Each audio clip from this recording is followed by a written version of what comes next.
Hey everyone, tonight we're going to talk about all the times people in the Middle Ages almost wiped themselves out. Not because of meteors or monsters, but because of bad choices that they were sure about. So, before you get too comfortable, take a second to like the video and subscribe. But only if you really like what I do here. And please tell me in the comments where you're watching from and what time it is for you.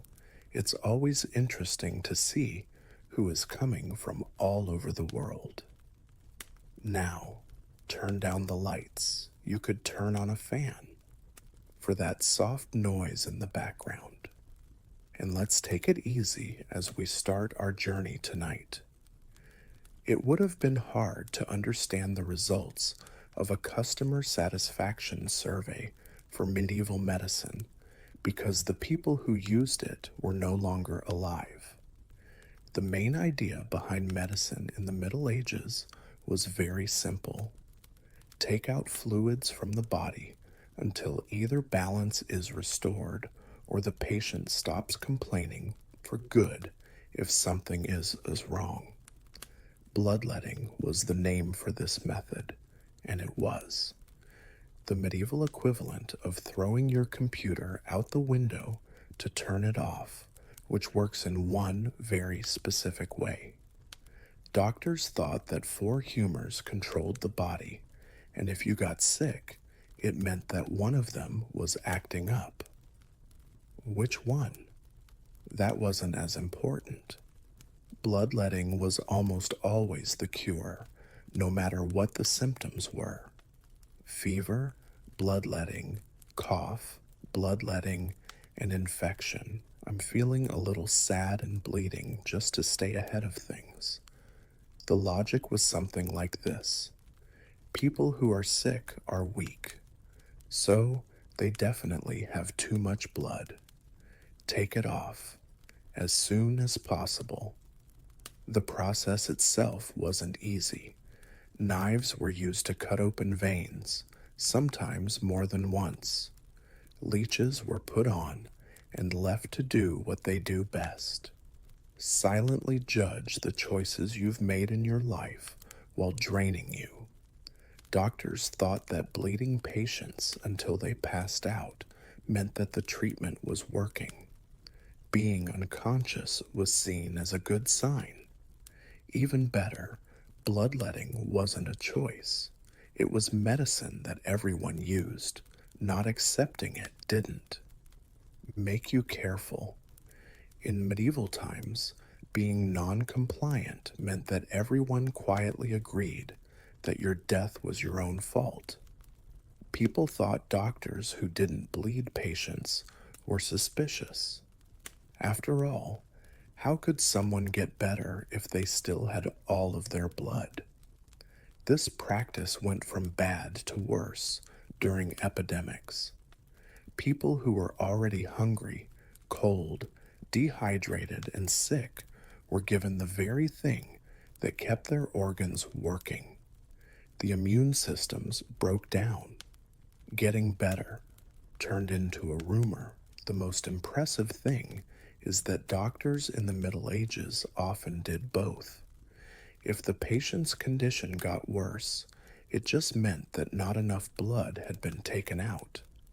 If a treatment wasn't working, the answer was more treatment. From a modern point of view, this looks like a disaster in slow motion. It was careful and responsible medicine for people in the Middle Ages. And that's the scary part. People didn't just fight disease. It politely led it inside, handed it a knife, and said, "Please take your time."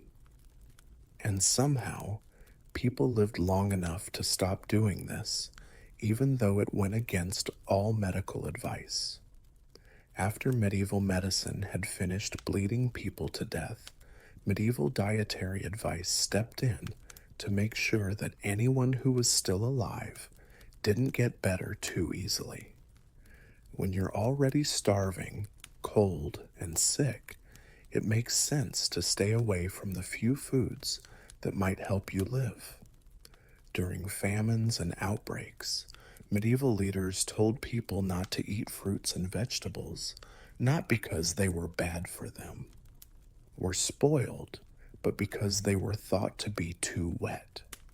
Medical theory says that moist foods messed up the humors. People took this very seriously. People were suspicious of apples.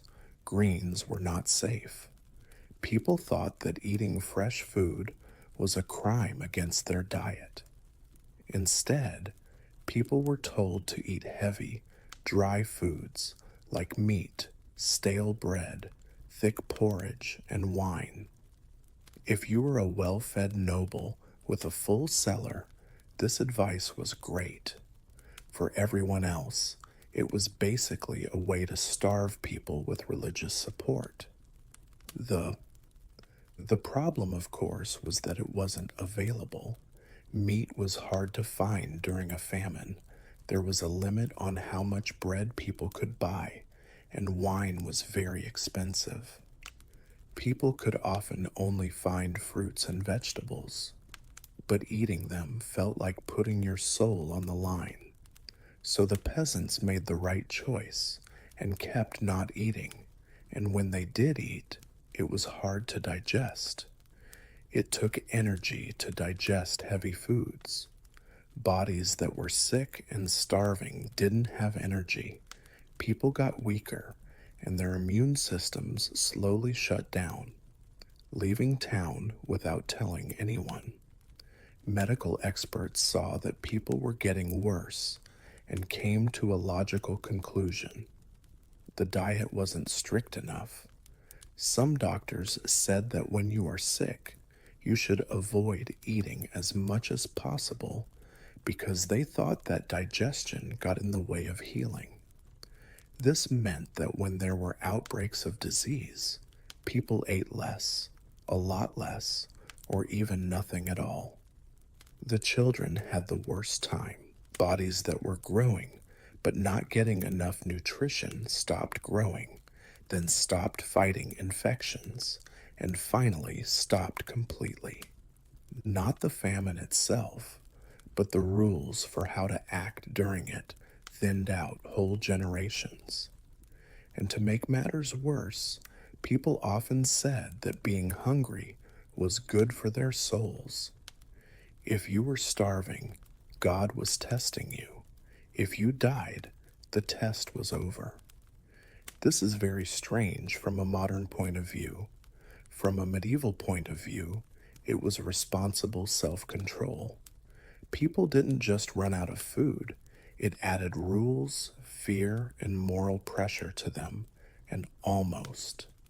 It politely, obediently, and with great discipline starved itself to death. People in the Middle Ages were very skilled, farming without machines, building cathedrals without calculators, and living through winters that wanted them dead.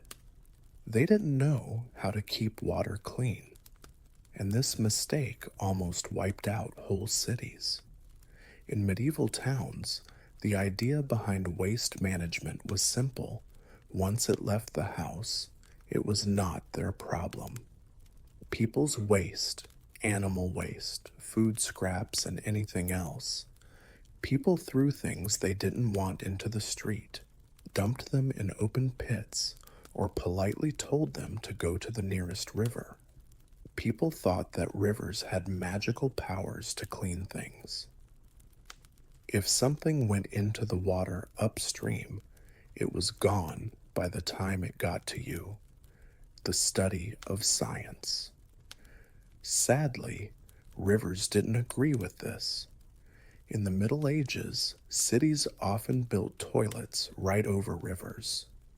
People in whole neighborhoods flushed their toilets into the same rivers they later drank from, washed in, and made beer in. If you've ever wondered why medieval beer was so popular, it's because fermented liquid was statistically safer than water that had just seen a lot of people die. The outcome was easy to guess. One sick person upstream meant that everyone downstream was taking part in a biology experiment with others. Dysentery, cholera, and other waterborne diseases spread quickly. Cities became disease machines that took care of their own problems and were proud of it. No one thought the water was to blame when outbreaks happened. Why would they? The water looked clean. It tasted good. It didn't look like it was screaming, "I am poison." Instead, people blamed other things: bad air, bad behavior, foreign influence, or the moon acting up again. People burned incense, rang church bells, or ran away from the city, often taking the disease with them. The water stayed clean, unbothered, and happily polluted. Things got worse even when people tried to be clean. Washing clothes in rivers made more trash, drained for slaughter, straight into streams. Tanners soaked animal hides in water that later went into wells. It was an ecosystem of bad choices that all worked together perfectly. The most amazing thing is that cities in the Middle Ages knew something was wrong. People saw patterns. Certain water sources made people sick. Whole neighborhoods were hurt over and over again. But without germ theory, the answer was always to keep drinking that water. Something that couldn't be seen was angry.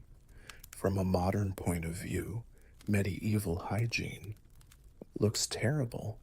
From a medieval point of view, it made sense, was the norm, and was very sad. People didn't just poison themselves. It did it well, with the help of others, and every day, one cup at a time. When disease hit Europe in the Middle Ages, people were desperate to find out what caused it. Sadly, they didn't find bacteria, they found vibes instead. Also, the vibes were bad. Not good at all. There was clearly something wrong, and people in the Middle Ages thought that cats were something. You see, cats had a problem with public relations. Issue: they were quiet, didn't need anyone else, were active at night, and sometimes stared into corners like they knew something you didn't. This made them think twice. During the plague, just being suspicious could get you killed. People thought cats were connected to witches, demons, heresy, and other moral failures. Sadly, none of these are known to carry diseases. So, a lot of people in medieval times started killing them.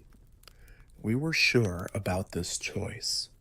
If cats were bad, and bad things made people sick, there would be fewer cats, meant fewer illnesses. This is what people thought was epidemiology. Sadly, cats were also the main hunters of rats, and it turns out that rats were very involved in the whole plague thing. Without cats, the number of rats grew quickly. Rats moved around homes, grain stores, streets, and sleeping areas as if they had just gotten a written invitation. Fleas came next. They thrived, and the plague spread faster than ever. At no point did people in the Middle Ages stop and say, "That's interesting, ever since we took." The animals that kill rats seem to be killing more rats. That would have taken watching, being humble, and admitting a mistake. Three things that medieval crisis management did not do. Instead, the plague getting worse was seen as proof that not enough cats had been killed. So the answer was made bigger.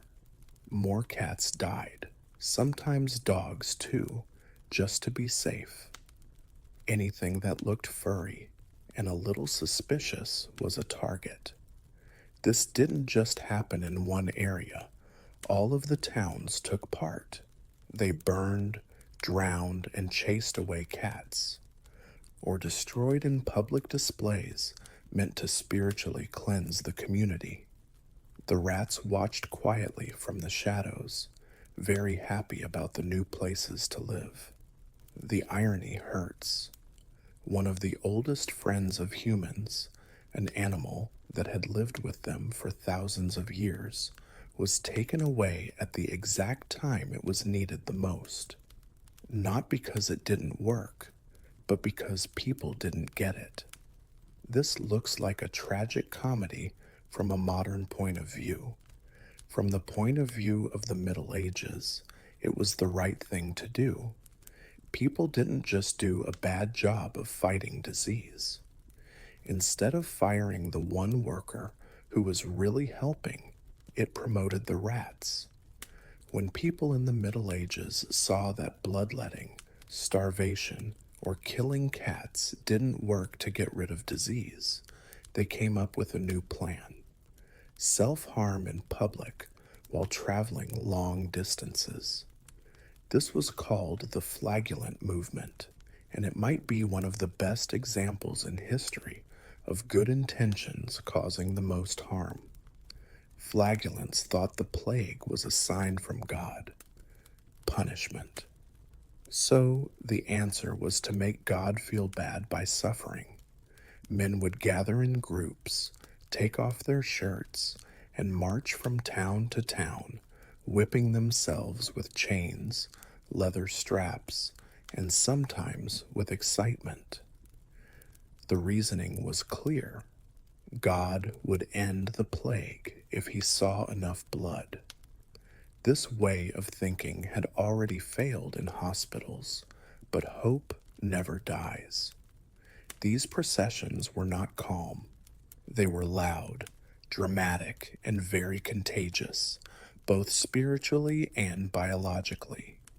Flagellants sang hymns, drew crowds, and went straight through towns with a lot of people. People who were sick and people who were healthy joined.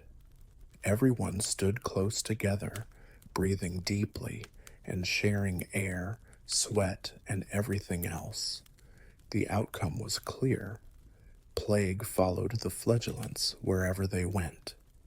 Towns that hadn't been affected yet suddenly found themselves hosting a traveling festival of sickness. Medieval society didn't keep disease to itself. Instead, it turned it into a show that traveled around. Sometimes, the authorities tried to stop them. Some church leaders saw that. You weren't actually getting anywhere by whipping yourself while spreading death. But by that time, the movement was gaining speed. Flagellants didn't believe in doctors, priests, or government officials. They had faith in pain. Pain made me feel like I was getting things done. Pain felt important. Pain seemed like action. So they kept marching. The psychological appeal was strong. When things seem out of control, doing something is better than doing nothing, even if that something is worse. The flagellants gave people a sense of purpose, certainty, and morality. Superiority, all the while speeding up the collapse of the population. It's scary from a modern point of view. From a medieval point of view, it was devotion in action. People didn't just fail to stop disease. It set it up, planned it, and sent it on tour. And somehow, by some miracle, people lived long enough to stop doing this. Cities in the Middle Ages were amazing examples of what people could do. Tall walls, busy markets, and narrow streets full of life, trade, and sadly, the fluids in everyone's body. If disease were looking for the best places to live, medieval city planning would have won an award. Cities grew quickly and up, but not in a smart way. People could borrow salt from their neighbors through the window because the houses were so close together. The streets were narrow, dark, and made for shadows rather than sunlight. It was thought that fresh air was not necessary. People said there would be ventilation. People lived on top of each other because land inside the city walls was worth a lot. It was easy to find a solution. Stack. People like firewood. Several families lived in the same building. Animals lived inside. Chickens walked around in kitchens. Pigs walked around like they owned the place, which they kind of did. The same idea applied to waste management as it did to everything else. Little work, a lot of hope. Refuge was thrown into the street. If you were lucky, you would get a polite warning before someone emptied their chamber pot out the window. It was thought that rain would wash things away completely, which was a good thing. Plan. Disease didn't spread when it got into this area. It blew up. Living close together meant always being in touch. One cough spread to 10 people. One person getting sick meant that everyone in the house got sick.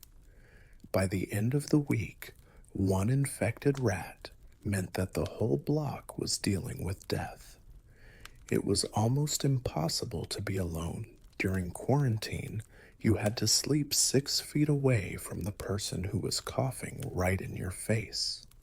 But medieval cities thought that being crowded was safe. Enemies couldn't get in because of the walls. Being in a crowd meant safety, the belief that humans.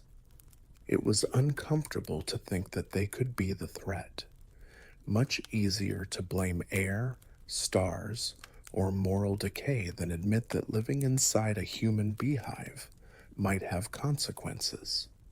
During a crisis, cities were even more appealing to people. When famine or war hit the countryside, peasants flocked to cities in search of food and jobs. Instead, they found overcrowding, disease, and a fast-track introduction to urban mortality. From the outside, medieval cities looked impressive. From the inside, they functioned like slow-moving incubators. Humanity didn't just suffer from disease. It lovingly constructed the perfect environment for it. Brick by brick, wall by wall, person by person. And still, cities grew, because despite everything, people preferred dying together inside walls than alone outside them. Once medieval society accepted that disease wasn't politely staying inside city walls, it needed something to blame. Unfortunately, germs were invisible, and medieval people did not trust invisible things unless they were angels, demons, or deeply judgmental. Saints. So instead of fighting disease, they fought people. When plague struck, logic packed its bags and left town. Fear took over, and fear demanded a target. Witches, heretics, foreigners, beggars, healers, midwives, and anyone slightly unusual suddenly became suspicious. Congratulations if you lived alone, knew about herbs, spoke differently, or had a cat before Chapter 4 happened to it. You were now a danger to public health. Entire communities became convinced that burning the wrong people would somehow disinfect reality itself. Fires were lit, trials were rushed, evidence was optional, confessions were encouraged with enthusiasm. The logic was simple. If we destroy the source of evil, the sickness will stop. The plague, unfortunately, did not attend these meetings. This strategy had several drawbacks. First, it removed people who were often useful. Midwives and healers were targeted precisely because they were present during illness. Killing them reduced care, not disease. Second, executions created crowds, large, tightly packed, emotionally charged crowds, exactly the environment disease preferred. Third, persecution caused panic. People fled towns to avoid accusations, carrying disease with them into new regions. Others hid symptoms, afraid that coughing too loudly might earn them a trial. Silence replaced honesty, and illness spread quietly behind closed doors. Worst of all, this approach created a dangerous feedback loop. When disease worsened, it proved guilt had not been punished enough. So, more people were accused, more fires were set on fire, more communities destabilized themselves in the middle of an epidemic. From a modern perspective, this looks monstrous. From a medieval perspective, it looked like action. It felt righteous. It gave people the illusion of control in a world where everything else was collapsing. Humanity didn't just misunderstand disease, it declared war on imaginary enemies, and in the process helped extinction along quite efficiently. The plague didn't need to fight humans. Humans did most of the work themselves. When medieval medicine wasn't busy removing blood or banning vegetables, it turned to its next great idea: poison. Not accidental poison. Poison that is planned, measured, and approved by a doctor. This is because the disease was strong, so the cure needed to be stronger and ideally deadly, but in a safe way. In the Middle Ages, hospitals were less like places to get better and more like places to try new things. Mercury, arsenic, lead, sulfur, and other strange powders scraped from rocks that had never helped anyone were some of the cures.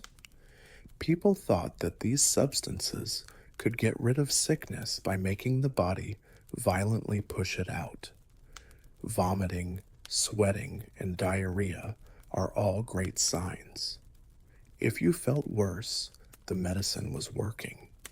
Mercury was especially popular. It was shiny, mysterious, and deeply toxic.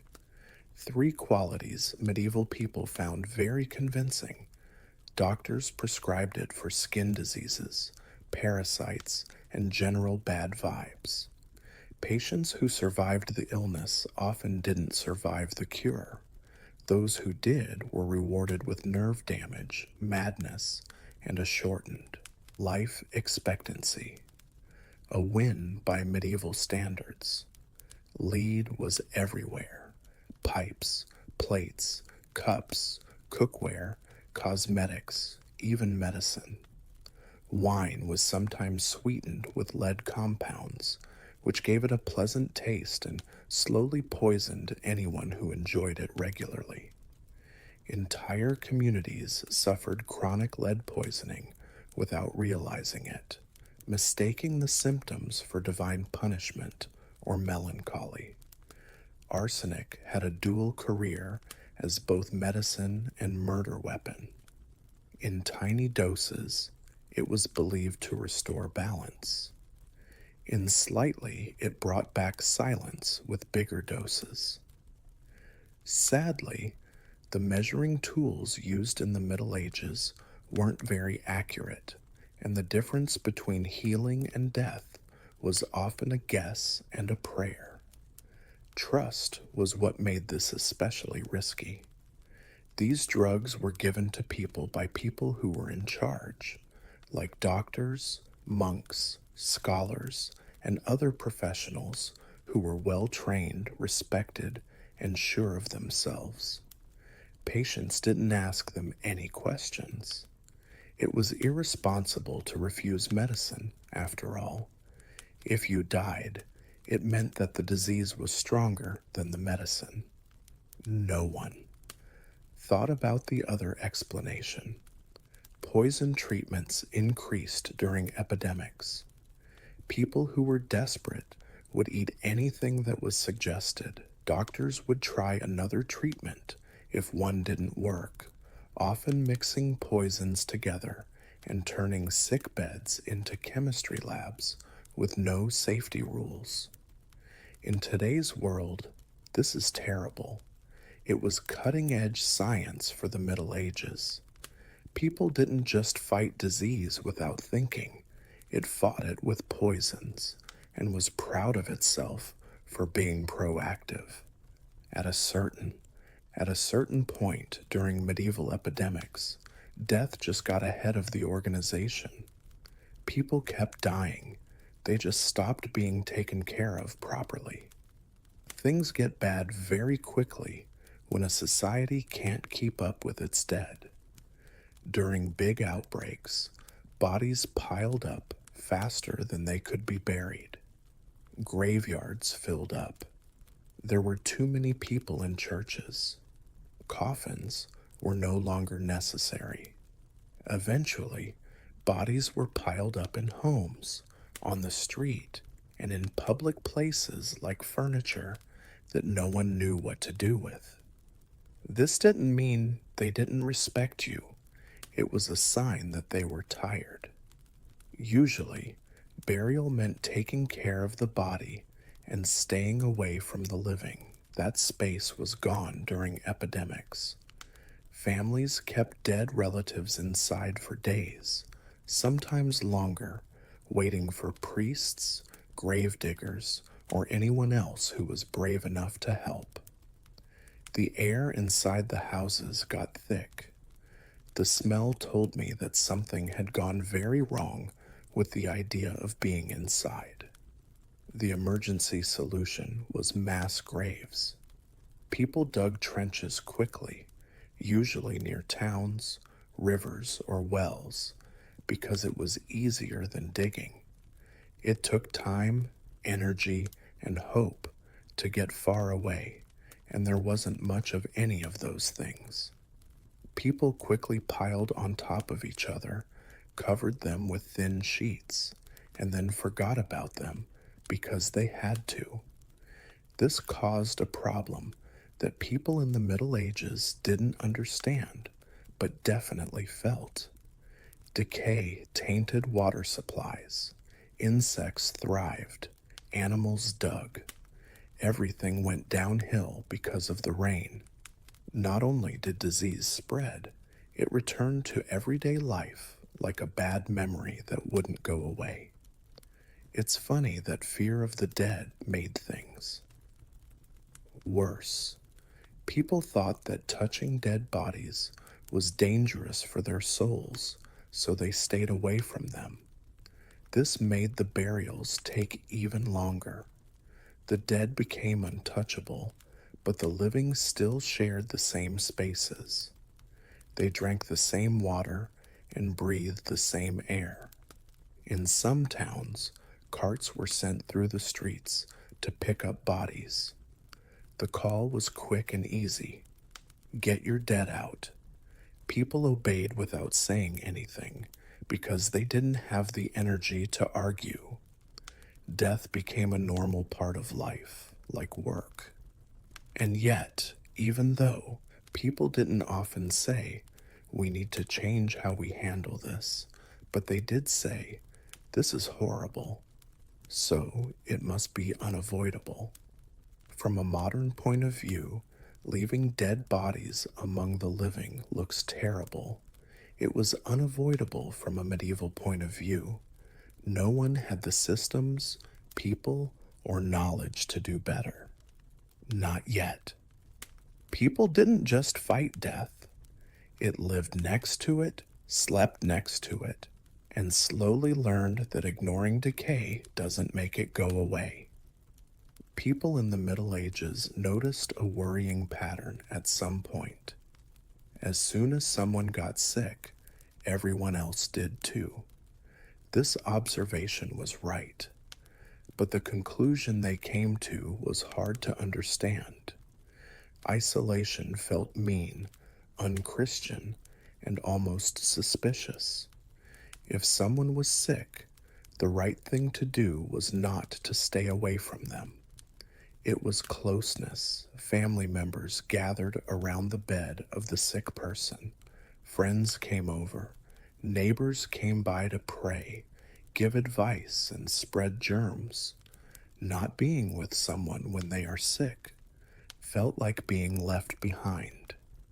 Medieval society was very serious about abandonment. People didn't isolate the sick, they did the opposite. They all came together. People in the same house often slept in the same room and sometimes even the same bed. They held sick kids all the time. Family members were there for parents who were dying. This wasn't carelessness, it was love. Sadly, illness doesn't care about love. Love and disease are two sides of the same coin. Great. More hosts. Medical advice didn't work. Separation was not something that doctors often suggested. Some people even thought that fresh company made people feel better and helped them recover faster. This may be true emotionally, but it could be bad for their health. One sick person could easily spread the disease to everyone in the house within days. Worse still, homes in the Middle Ages were small, poorly ventilated, and full of smoke. There were no windows, or they were very small. There were always fires. The air hardly moved. If disease wanted to stay, medieval cottages were the best places to stay. There was a kind of quarantine. A few cities tried to keep ships or travelers apart, but these steps were not always followed and were often ignored. Merchants fought, clergy protested, and people snuck in and out. Rules fell apart as soon as they became a problem. And then there was fear. People were afraid that separating the sick would make God angry, since he had sent them to be sick for a reason. If disease was punishment, staying away from it might look like avoiding it, which could lead to worse punishment later. It is better to endure together than to offend divine authority. From this point of view, it's hard to watch. From a medieval point of view, it was kind. Society chose emotional unity over biological survival without knowing it was making the worst possible choice. People didn't just fail to stop sickness, it hugged it, held its hand, and whispered, "We'll get through this together." They did, but not all of them. Even when medieval people weren't actively starving themselves on medical advice, they were still quietly losing weight. The long game against nutrition. For most people, hunger wasn't a big deal. It was just a constant background noise of not quite enough, day after day, year after year, generation after generation. The average medieval diet was repetitive, seasonal, and aggressively beige. Bread was the most important food. If you were lucky, it was fresh. If not, it was hard enough to be used as a building material. Vegetables came and went with the seasons. Meat was rare and saved for special occasions, holidays, or times when an animal died at the wrong time and had to be eaten quickly. This meant that most people were always short on nutrients. They weren't starving dramatically. They were starving slowly, quietly, and politely. the kind of hunger that doesn't kill you right away. It just makes you weaker, shorter, sicker, and less able to survive the next disaster. Children grew up underfed, their bodies adapted by growing less. Shorter stature, weaker bones, and compromised immune systems became normal. Adults carried those deficits into adulthood, where a minor infection could become fatal simply because the body had no reserves left to fight with. Then came the bad years: crop failure, harsh winters, war, floods. Famine didn't arrive alone. It arrived on top of an already weakened population. People who had survived decades of almost enough suddenly faced definitely not enough, and bodies that had been running on empty had nothing left to fight with. Bones and weakened immune systems became common. Adults carried those problems into adulthood, where even a small infection could kill them because their bodies had no reserves left to fight with. Then came the bad years: crop failures, harsh winters, war, and floods. Famine didn't come alone. It came on the top of a population that was already weak. People who had survived decades of almost enough suddenly faced definitely not enough, and bodies that had been running on empty had nothing left to give. Give. Ironically, the social response often made things worse. During shortages, people hoarded, markets collapsed, prices spiked. The poor were priced out of survival while watching food exist just out of reach. Malnutrition turned into mass death, not because food didn't exist, but because access did not. And through it all, hunger was normalized. People didn't complain much. Complaining implied expectation, and expectation implied entitlement. Hunger was framed as moral discipline, spiritual testing, or simply the natural order of things. From a modern perspective, this looks like systemic failure. From a medieval perspective, it was life as designed. Humanity didn't just face famine, it lived perpetually one bad harvest away from collapse and somehow survived, thin, tired, and astonishingly resilient. If disease and hunger didn't finish the job, medieval warfare was always waiting patiently in the background, sharpening a sword and burning a village just to stay busy. War in the Middle Ages was not a brief interruption of peace. It was a lifestyle, a recurring subscription humanity never managed to cancel. Medieval wars rarely ended cleanly. Armies didn't fight one decisive battle and politely go home. They marched back and forth across the same countryside for years, sometimes decades, destroying the exact resources civilians needed to survive. Crops were trampled or burned, wells were poisoned, livestock was stolen or slaughtered. The goal wasn't just to defeat the enemy, it was to make the land itself unlivable. For peasants, this meant famine on demand. You could survive disease one year, hunger the next, and then wake up to find soldiers politely turning your entire livelihood into ashes because your village happened to exist between two arguing nobles. Armies were also excellent disease delivery systems. Soldiers lived in close quarters, traveled constantly, and brought sickness wherever they went. When they passed through towns, they didn't just take food and shelter, they left behind infections. War didn't stop plagues, it spread them. Civilians led violence into forests or cities, which made things even worse. Refugees packed into towns that were already having trouble, pushing sanitation and food systems to the brink of collapse. Cities became pressure cookers of hunger, fear, and disease.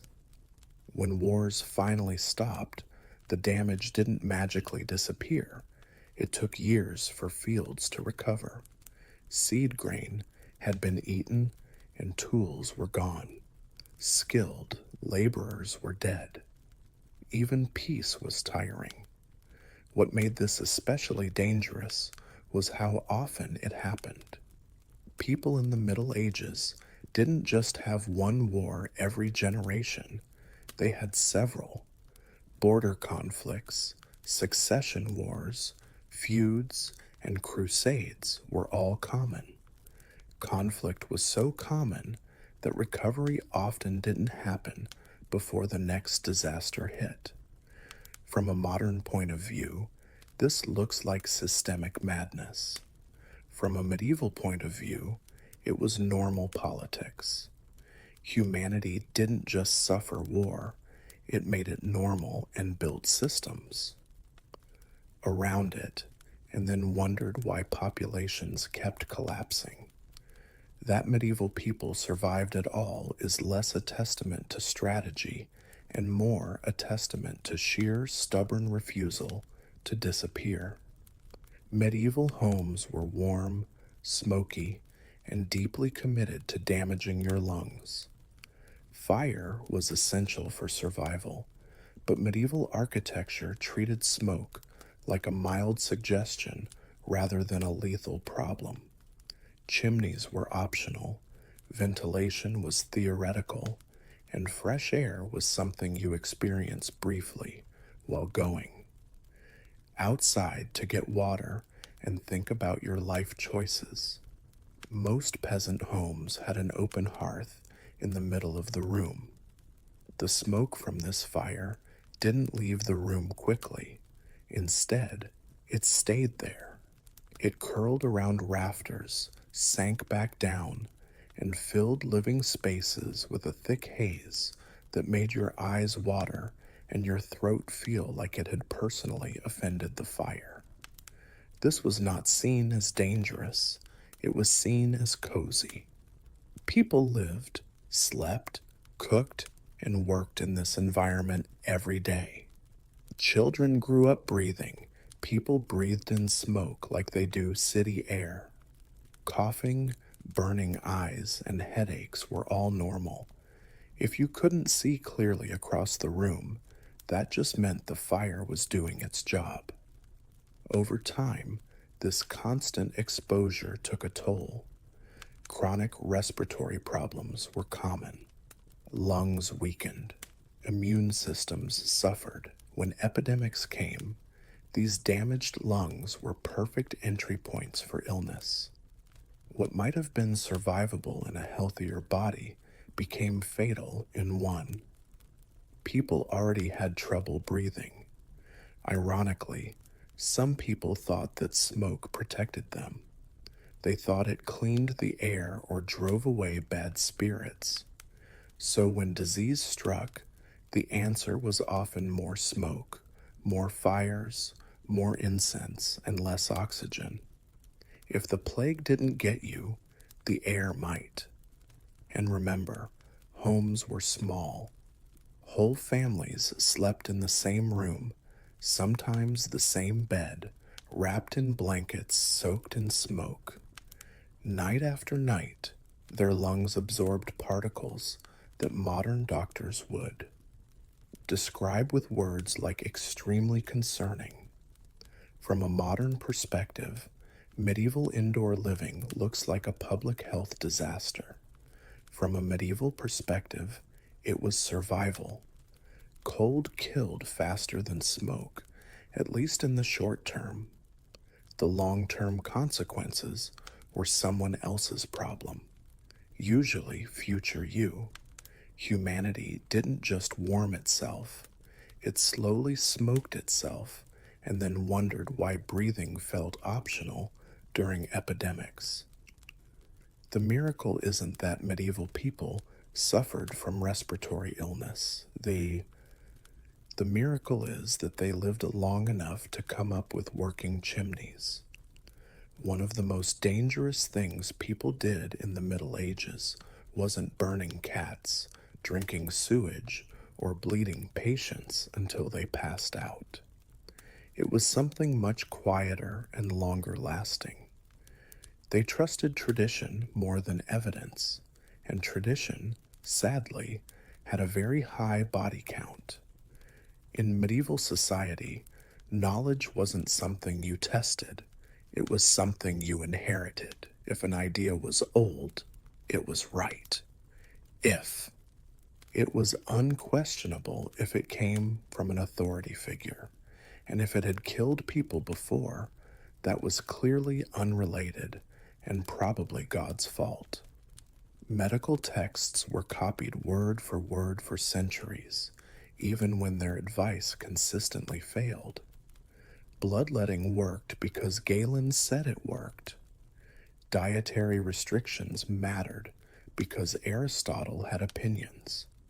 Questioning these figures wasn't curiosity, it was arrogance.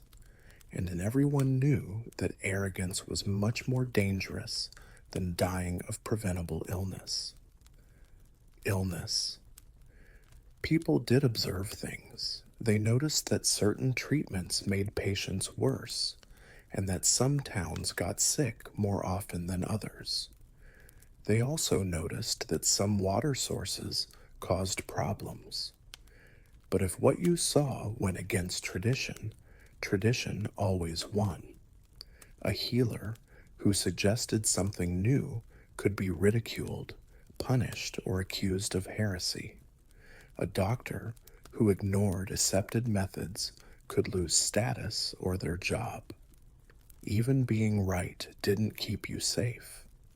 In fact, being right too soon was suspicious. Why were you questioning wisdom that had been passed down for generations? What were you hiding? This made a world where deadly ideas lasted longer than people. Practices that hurt patients kept going just because they had always been done. Progress moved at the speed of copying manuscripts by candlelight, and only if the copyist liked the idea. The most dangerous part was confidence. Medieval society wasn't uncertain, it was very sure of itself. It thought it understood the world, illness, and God's plans. That certainty delayed progress for much longer than ignorance ever could have. From a modern point of view, this looks like stubbornness. From a medieval point of view, it was respect. Respect for elders, tradition, and authority, even when that authority was quietly leading everyone to extinction. Humanity didn't just fight against nature, it tied itself to old ideas and refused to let go even as the cost was painfully clear. The most amazing thing about medieval people is not how close they came to extinction, but that they didn't actually manage to do it.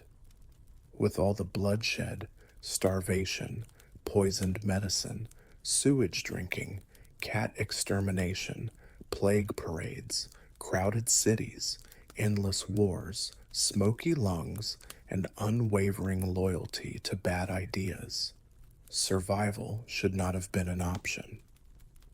And yet, here we are. Medieval people didn't survive because their systems worked. They survived because humans are very stubborn and keep having babies even when everything else is going wrong. Survival wasn't planned or engineered.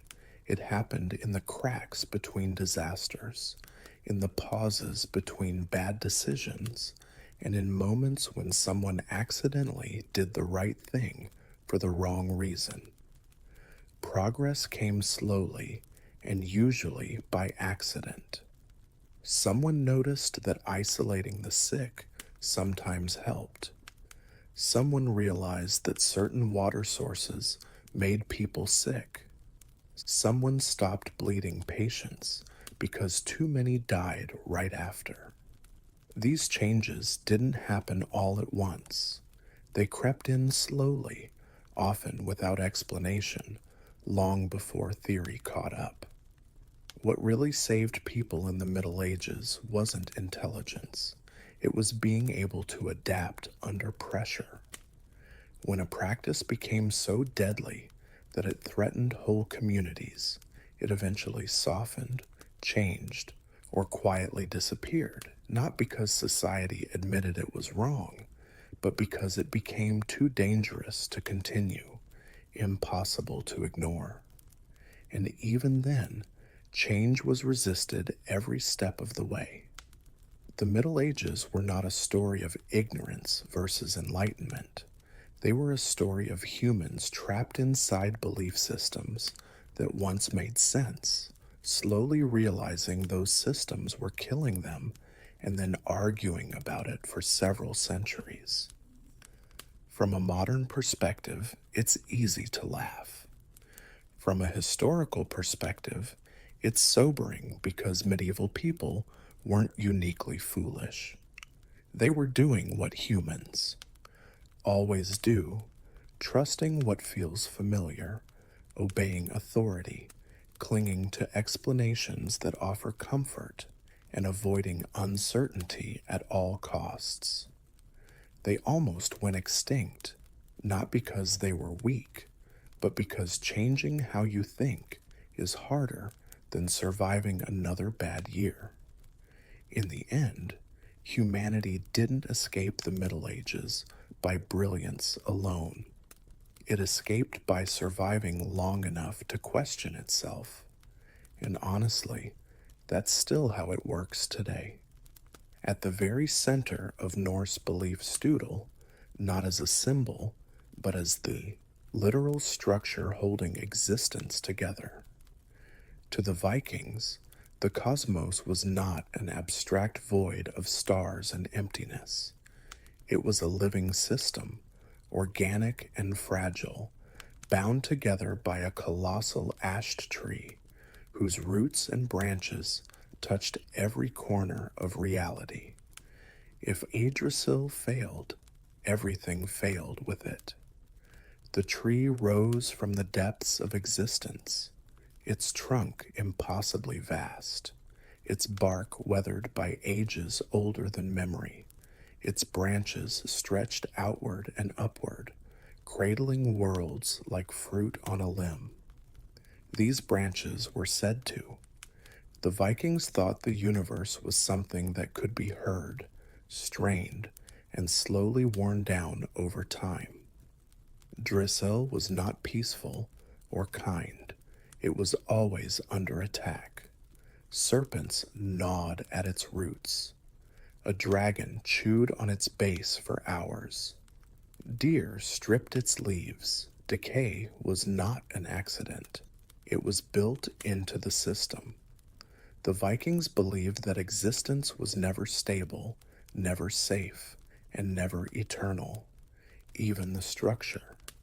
The tree that held the universe together was slowly dying.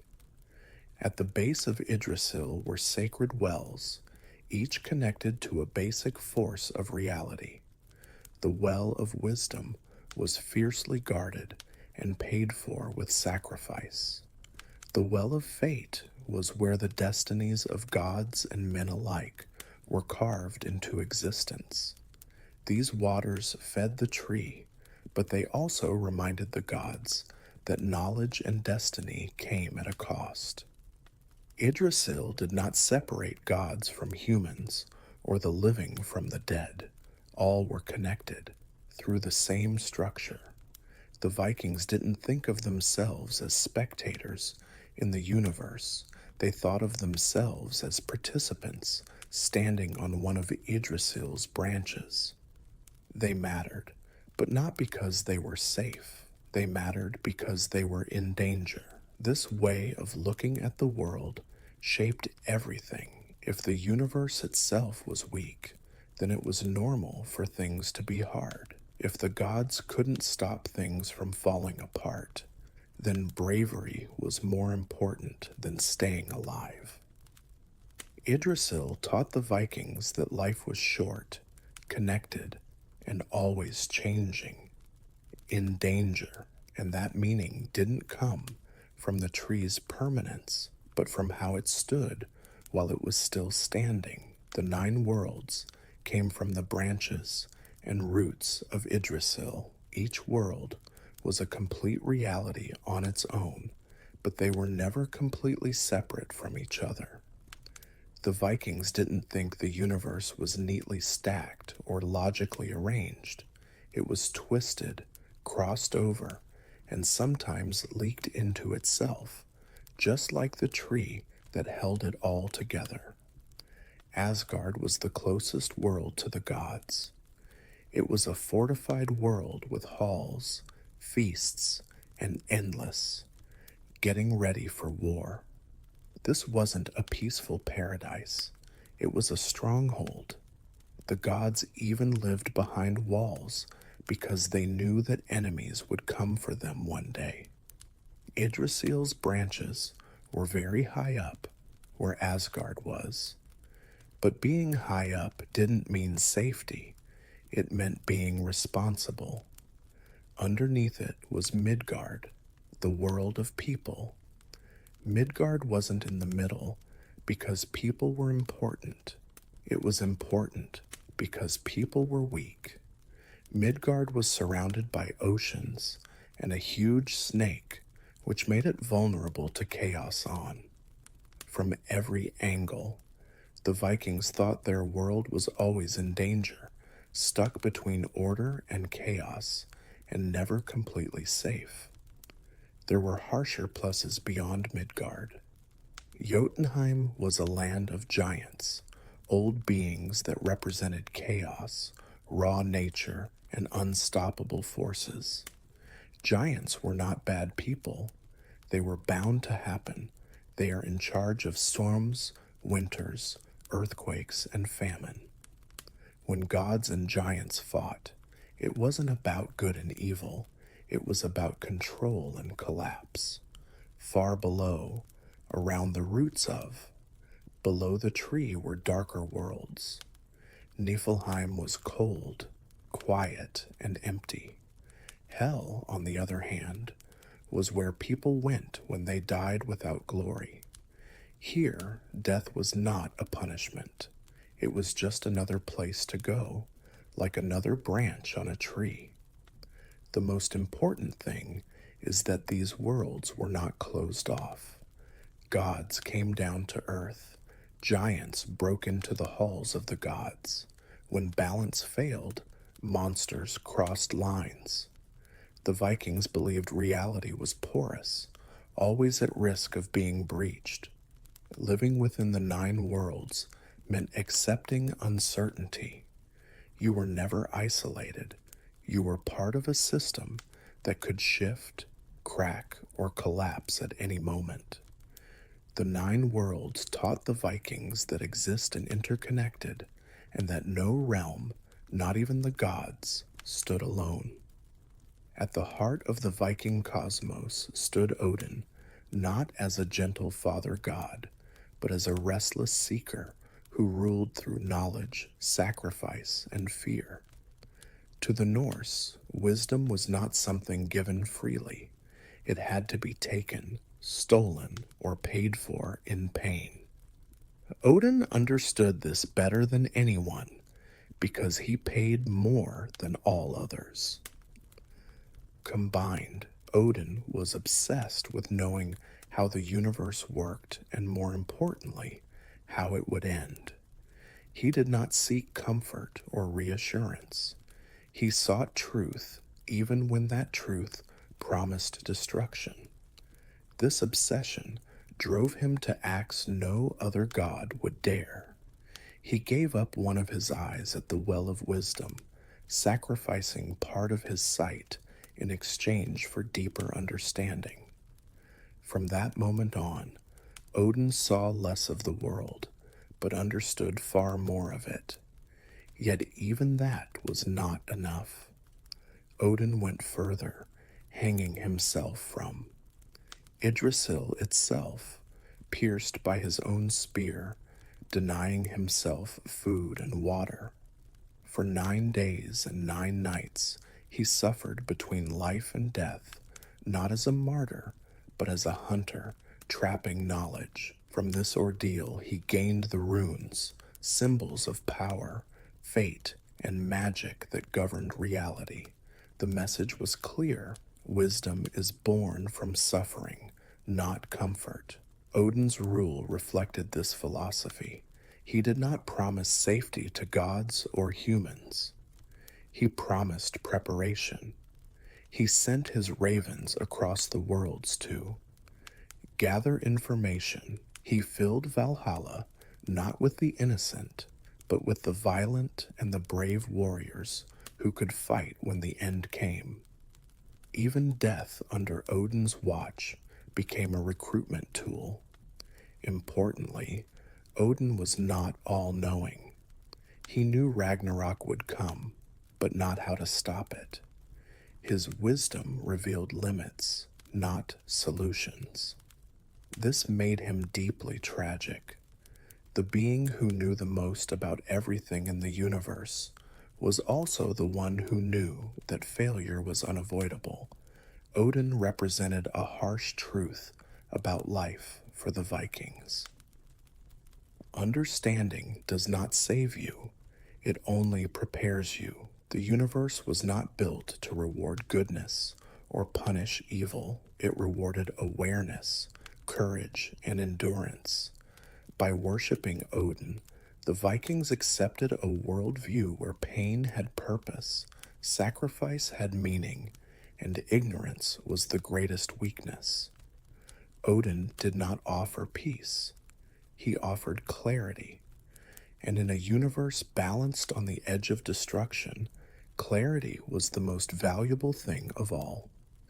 In Norse mythology, the cosmos was not held together by harmony, but by tension.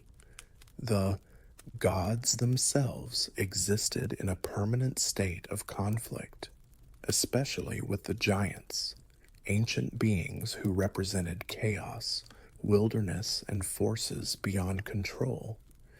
This struggle was not a moral battle between good and evil. It was a structural necessity. Without conflict, the universe would collapse. The gods of Asgard were not perfect, immortal beings. They got older, they were afraid of dying, and they relied on constant effort to maintain order. Among them stood Thor, the blunt force of the cosmos. Where Odin sought knowledge, Thor delivered violence. His hammer was not a symbol of justice, but of containment. Each time he crushed a giant, he was not winning a war. He was delaying disaster. Thunder, storms, and earthquakes were seen as echoes of this endless struggle spilling into the human world. Opposite the gods stood the giants, beings older than Asgard itself. They were not villains plotting domination. They were nature unbound. Cold winters, raging seas, wild forests, and hunger all belonged to them. The giants were real. To push against order, test it, weaken it, and finally break it. Vikings knew that they couldn't get rid of chaos, they could only fight it. Between these forces moved Loki, a figure who embodied instability itself. Loki was not loyal or completely hostile, he was contradiction. Sometimes he saved the gods, other times he doomed them. His cleverness created solutions, but his arrogance planted the seeds of catastrophe. To the Vikings, Loki represented the danger of intelligence without restraint, the kind of cleverness that solves one problem while creating 10 more. This constant friction shaped the universe. Peace was temporary, victories were brief. Every feast in Asgard existed because another battle was coming. The gods knew this. That is why they never sought to eliminate their enemies entirely. Total victory would mean stagnation, and stagnation meant decay. For the Vikings, this cosmic conflict mirrored real life. Storms ruined crops, winters killed livestock, war was inevitable, survival depended on strength, adaptability, and readiness, not hope for lasting peace. The universe, as they believed it, was a battlefield in slow motion. Order and chaos pushed against each other endlessly, and existence survived only in the narrow space between them. Above gods, giants, and people ruled a force that even the strongest could not fight. Fate. The Vikings believed that everything, every birth, battle, and death, was already woven into existence. This power was embodied by the Norns, three ancient beings who lived at the roots of Yggdrasil, quietly shaping reality itself. The Norns were not gods, and they were not evil, they simply were. One shaped what had already happened, another shaped what was unfolding, and the third shaped what was yet to come. Together, they carved destinies not only for humans, but for the gods themselves. Even Odin, with all his sacrifice and knowledge, could not rewrite what the Norns had decided. He could see Phaeton approaching, but he could never stop it. This idea made Norse mythology very honest. There was no way to get away. Death was not a punishment for failure, nor was survival a reward for virtue. You lived exactly as long as you were meant to live.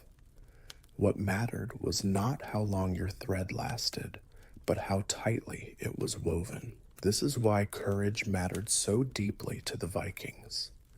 If the ending was fixed, then fear was pointless. Running from fate did nothing but waste the time you were given. Facing it directly, weapon in hand, gave meaning to existence. A warrior who died screaming was pied. A warrior who died standing was remembered. Nowhere was. This clearer than in the Viking view of death itself. Those who fell bravely in battle were carried to Valhalla, not to rest, but to prepare. Every day they fought, bled, and died again, only to feast and rise once more. Valhalla was not paradise. It was practice for the last disaster. Fate, in Norse belief, did not exist to be avoided. It was there to be met in the right way. The gods even knew how the story would end. They knew betrayal was coming. They knew that monsters would get away. They knew the cosmos would burn, and yet they prepared it anyway. This worldview taught the Vikings something rare and unsettling. Meaning does not come from winning. It comes from standing firm when defeat is certain and choosing to face the end without flinching. All of Norse cosmology bent toward a single, unavoidable event, Ragnarok. This was not a surprise ending or a sudden catastrophe. Ragnarok was embedded into creation itself from the very beginning. The Vikings believed the universe was born with an expiration date, and every age, every war, and every omen was a slow step toward that final collapse. Ragnarok was not triggered by one mistake or one act of evil. It began with imbalance, bonds weakened, promises broke, Natural order frayed. Winters grew longer and crueler. Brothers turned on brothers. The world did not end in fire alone, it ended in moral decay. To the Vikings, social collapse and cosmic collapse were reflections of the same process. As Ragnarok approached, the monsters long restrained by the gods would finally break free. Fenrir, the monstrous wolf bound by trickery, would snap his chains and devour everything in his path. His jaws were said to stretch from earth to sky, consuming gods as easily as men. At the same time, Jörmungandr, coiled around Midgard, would rise from the sea, flooding the land and poisoning the sky with his breath. From the underworld would march the dead, led by Hel, while giants would storm the heavens, crossing shattered boundaries that once kept reality intact. Even the sun and moon would not escape. They would be devoured, plunging the world into darkness. The gods did not misunderstand Ragnarok. They knew exactly what it meant. Loss, not a close battle, not a sad win, an absolute end. Odin would be swallowed by Fenrir. Thor would kill the world serpent, only to collapse, poisoned moments later. No sacrifice, no wisdom, no strength could prevent this outcome. What makes Ragnarok remarkable is not its destruction, but the response to it. The gods did not flee. They did not beg fate for mercy.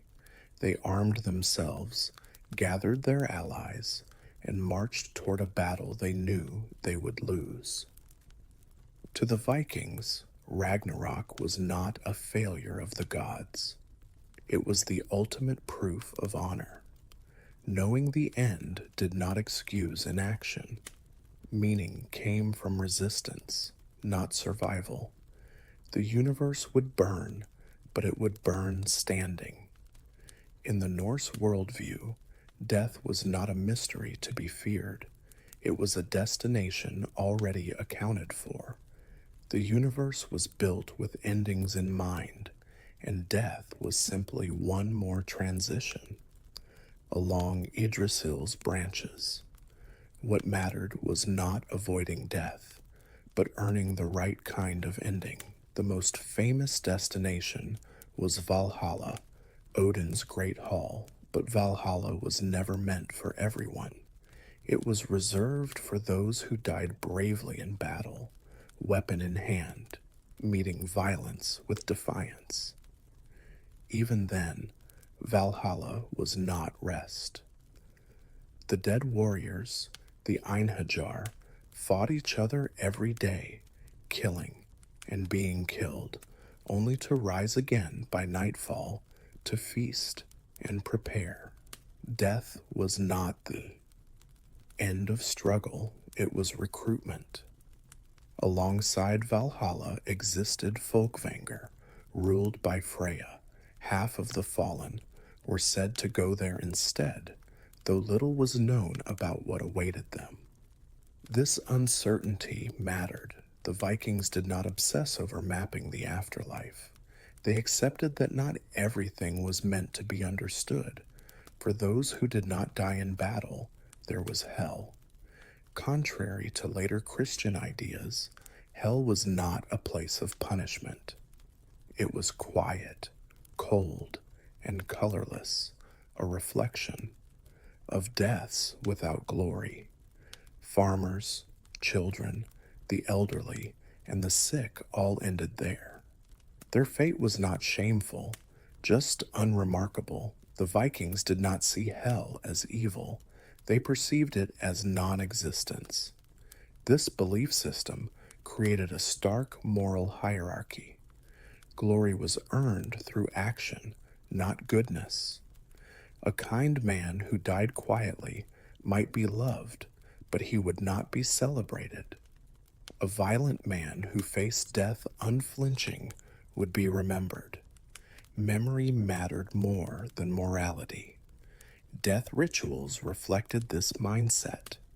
The dead were buried with weapons, tools, and symbols of identity, not because they would use them, but because they defined who the person was. To die stripped of your story was worse than dying violently.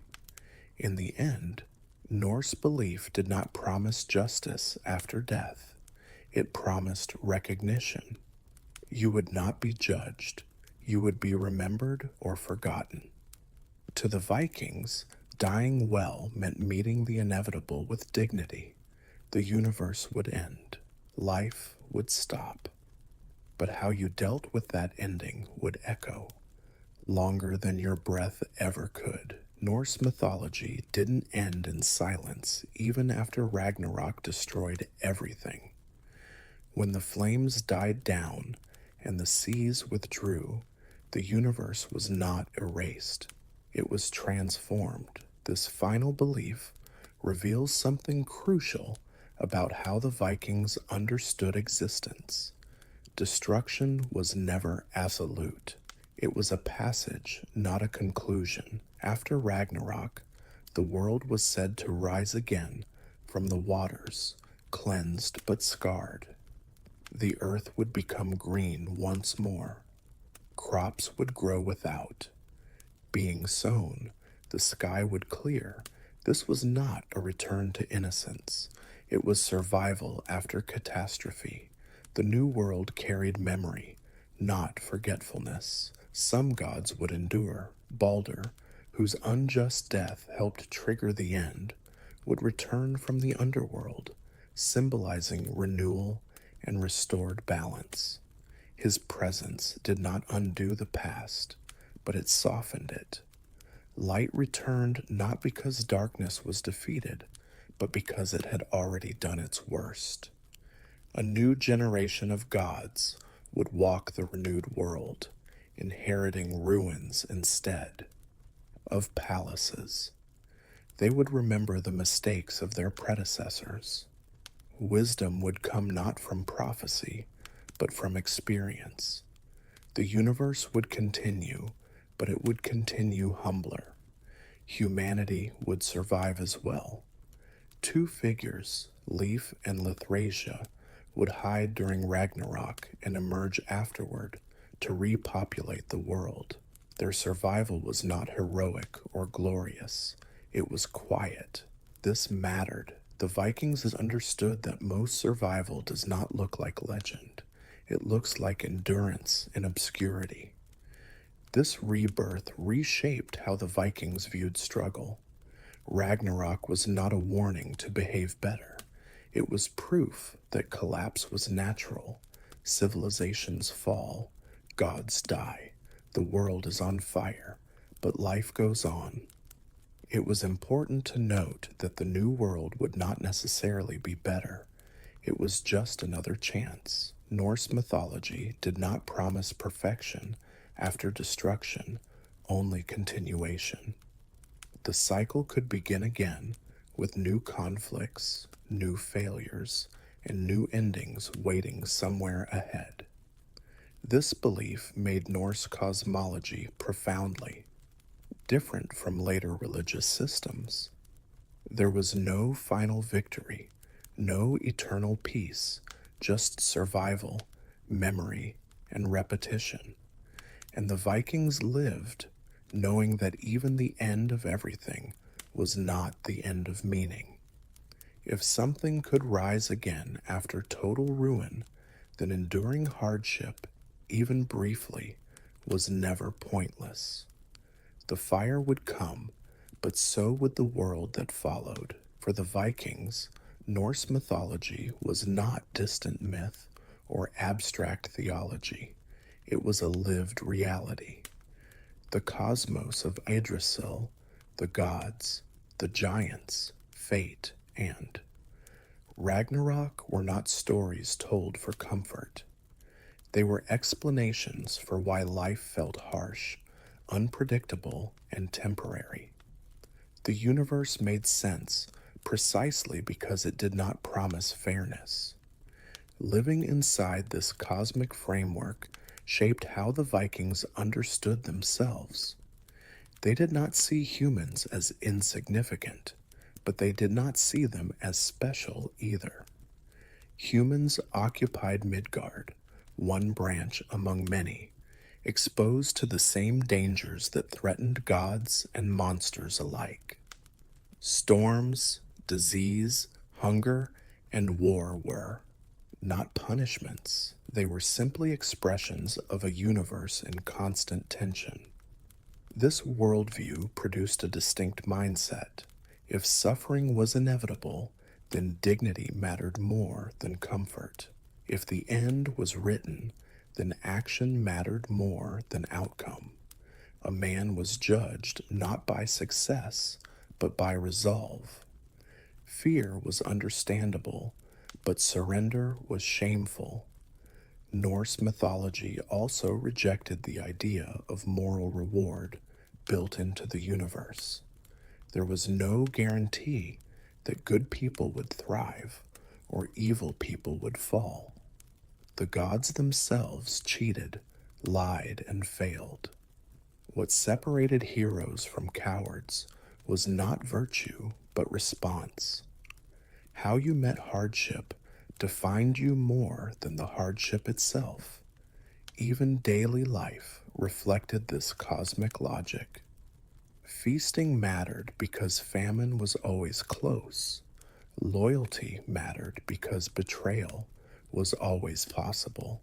Reputation mattered because memory was the closest thing to immortality. To be remembered was to resist oblivion, even briefly. Importantly, this belief system did not produce despair. It produced resilience. Knowing that even the gods would die did not weaken faith. It strengthened resolve. If Odin himself could not escape fate, then humans had no reason to feel humiliated by loss. Struggle became a shared condition across all levels of existence. Norse mythology offered no escape from reality, but it offered alignment with it. The universe was brutal, so humans were expected to be brave. The future was uncertain, so preparation mattered. The end was guaranteed, so meaning had to be created. Now, to live as a Viking was to stand inside a collapsing cosmos and choose to act anyway, not because victory was assured, not because salvation awaited, but because facing the storm head on was the only honorable way to exist beneath the branches of the world tree. For most of human history, the face was something you never truly saw. You could feel it in the cold, sense it when others stared back at you, recognize it through pain, scars, and expressions, but you could not confront it directly. Identity existed without confirmation. You were a presence in the world, but your own image remained largely unknown. The earliest encounters with the self came by accident. A still pond at dawn, a dark pool after rain, a calm river that briefly stopped moving. For a moment, a face appeared, ghost-like, distorted, trembling with every breath of wind. Then it vanished. The image was never stable, never obedient. Water refused to hold the self in place. To early humans, this made reflection feel uncanny, almost supernatural. You weren't a tool.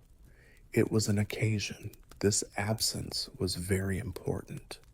The sense of self was built outward, not inward, without a fixed reflection. You knew who you were because of your name, your family, your job, and what you did. Identity was based on memory and reputation, not looks. The body was useful, not pretty. It hunted, worked, healed, and got older. It wasn't looked at.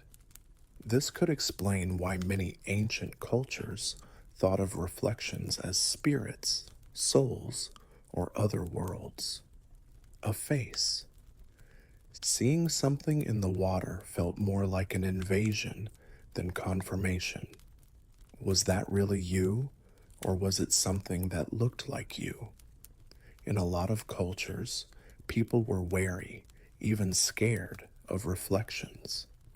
If you look too long, you might bring something back with you. The absence of mirrors significantly eliminated daily encounters with imperfections. No studying symmetry, no comparing youth to decay. Wrinkles came without anyone noticing. You got to know scars by feeling them, not by seeing them. Aging happened without a sound. What we mean by vanity today didn't have much room to grow. This did not make early humans less aware of themselves.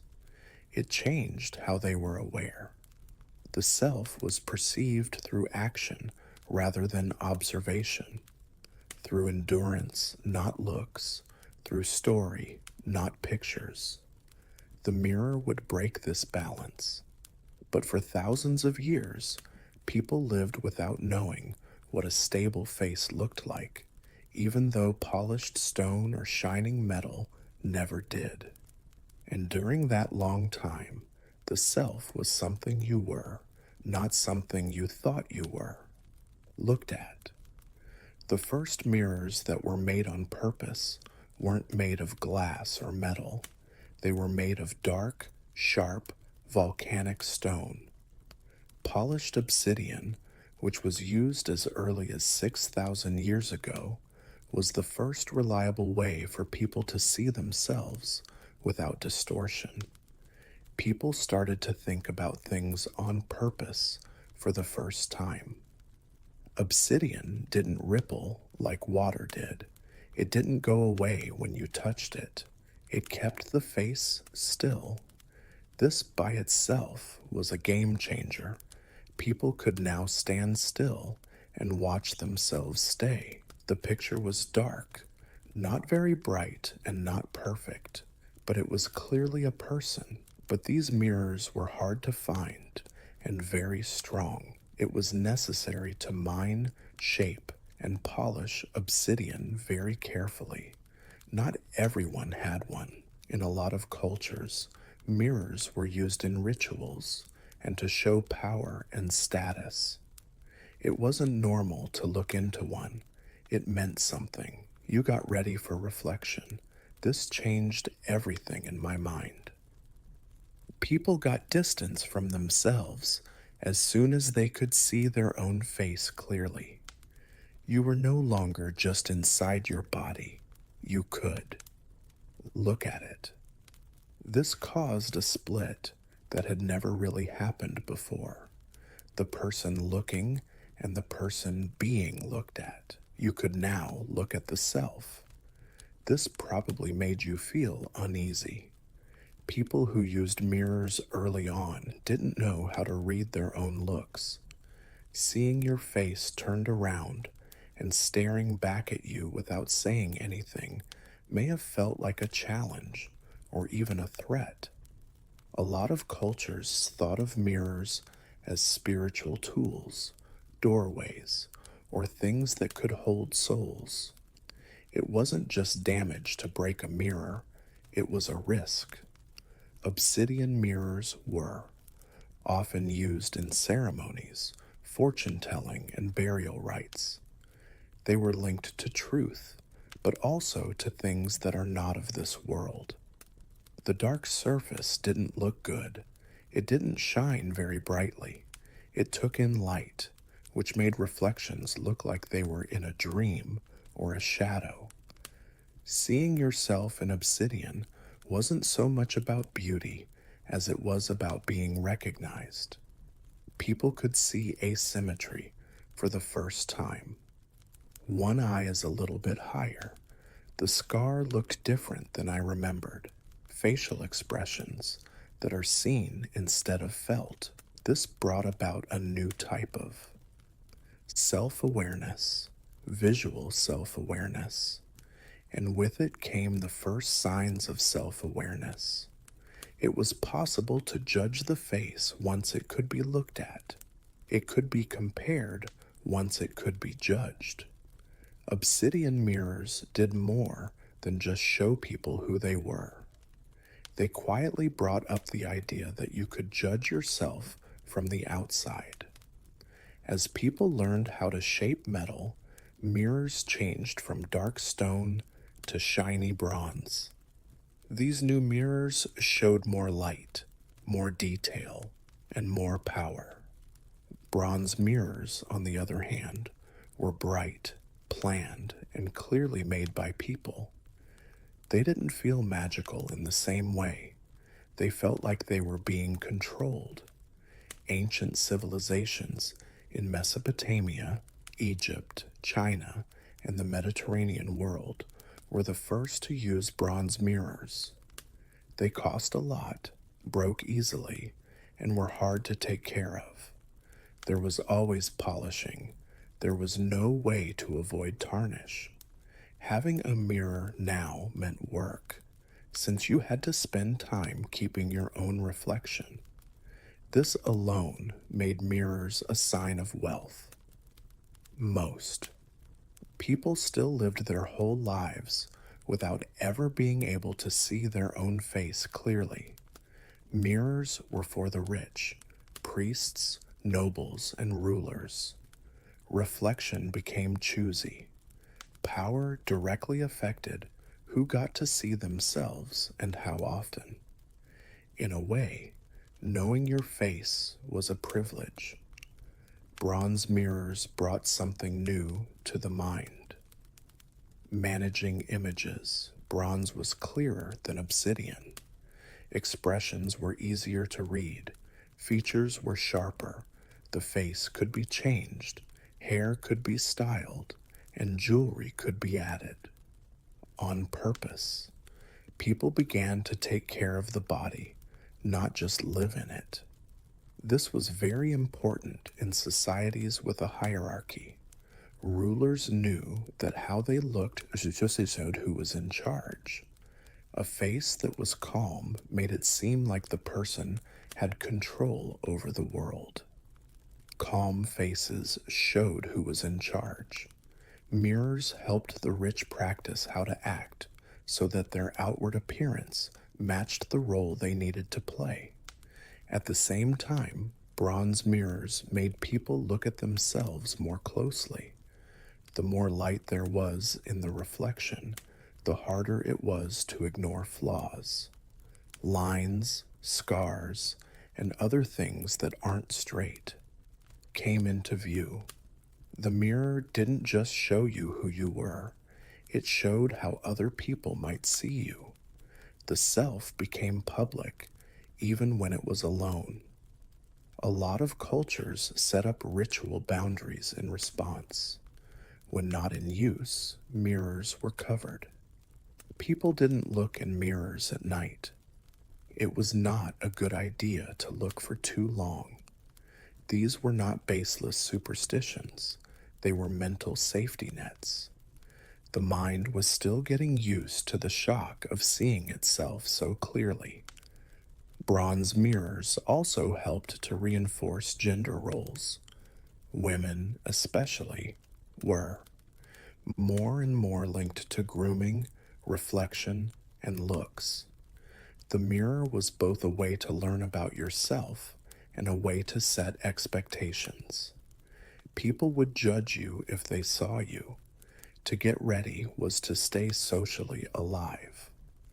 When bronze was used, the mirror stopped being a rare fight and became a way to keep one's identity. It was no longer just discovered, it was kept up. Glass mirrors made it possible for everyone to see their reflection, which changed the way people thought about it.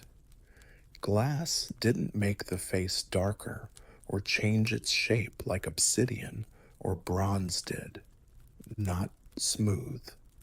It gave back a picture that seemed exact, steady, and harsh. For the first time, people could see themselves as other people, probably clearly, often, and without any fuss. There weren't many glass mirrors back then, but as the way they were made got better, they slowly became a part of everyday life. Mirrors started to show up in homes, workshops, and later in public places. People no longer met themselves from time to time. It was always there. This repetition changed how people thought. With glass mirrors came pores, wrinkles, and tiny expressions became clear. There was no shadow to hide behind or blur to make the picture look better. The face changed from being a symbol to being a part of the body. People started to see themselves as more than just roles or reputations. They saw themselves as real things in the world. This level of accuracy turned self awareness into self monitoring. You could now look at yourself whenever you wanted, change your posture, practice your expressions, smile until it looked real, and frown to see how it went. The mirror turned into a practice space, room for people to talk to each other. You could practice your identity before showing it to others. This was a big change for the mind. The self was no longer something that came about through experience alone. It was something that was taken care of by watching. The way you saw yourself on the inside started to clash with the way you saw yourself on the outside. This gave some people a sense of control. For some, worry. Glass mirrors also changed how people felt about time. Aging used to be slow and easy to ignore, became clear every day. There is a new line here and a sag there. The mirror made it possible to compare yourself to others and to your past self. Memory got a visual competitor. Mirrors did not just show what was real, they made it the same for everyone. A normal face came into being. Symmetry became something people wanted. It was easy to see the differences. Beauty standards, which used to be fluid and cultural, began to solidify around what the mirror always showed. The mirror was no longer unbiased. It gained power. This didn't happen because glass. Mirrors were mean, but they were also always the same. They had the same face every day, no matter how you felt, strong or weak, sure or scared.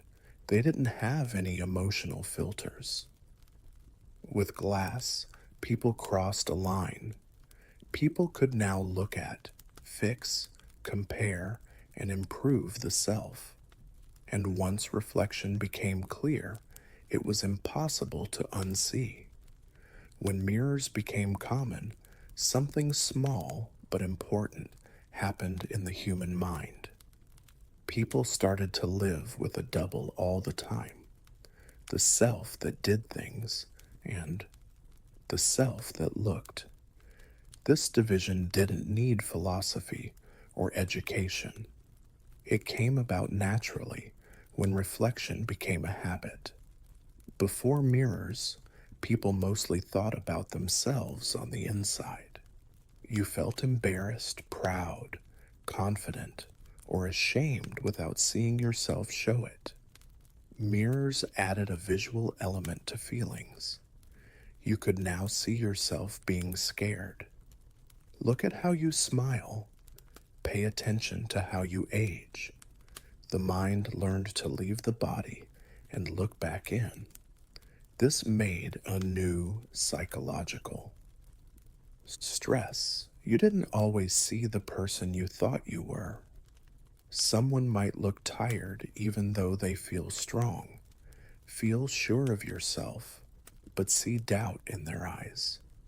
The mirror showed differences between how someone sees themselves and how they look on the outside. which made the brain have to make sense of the two. Over time, this taught people to know how they looked even when there wasn't a mirror. You started to picture yourself from the outside. How am I standing? What do I look like when I talk? What face do you make? What am I wearing right now?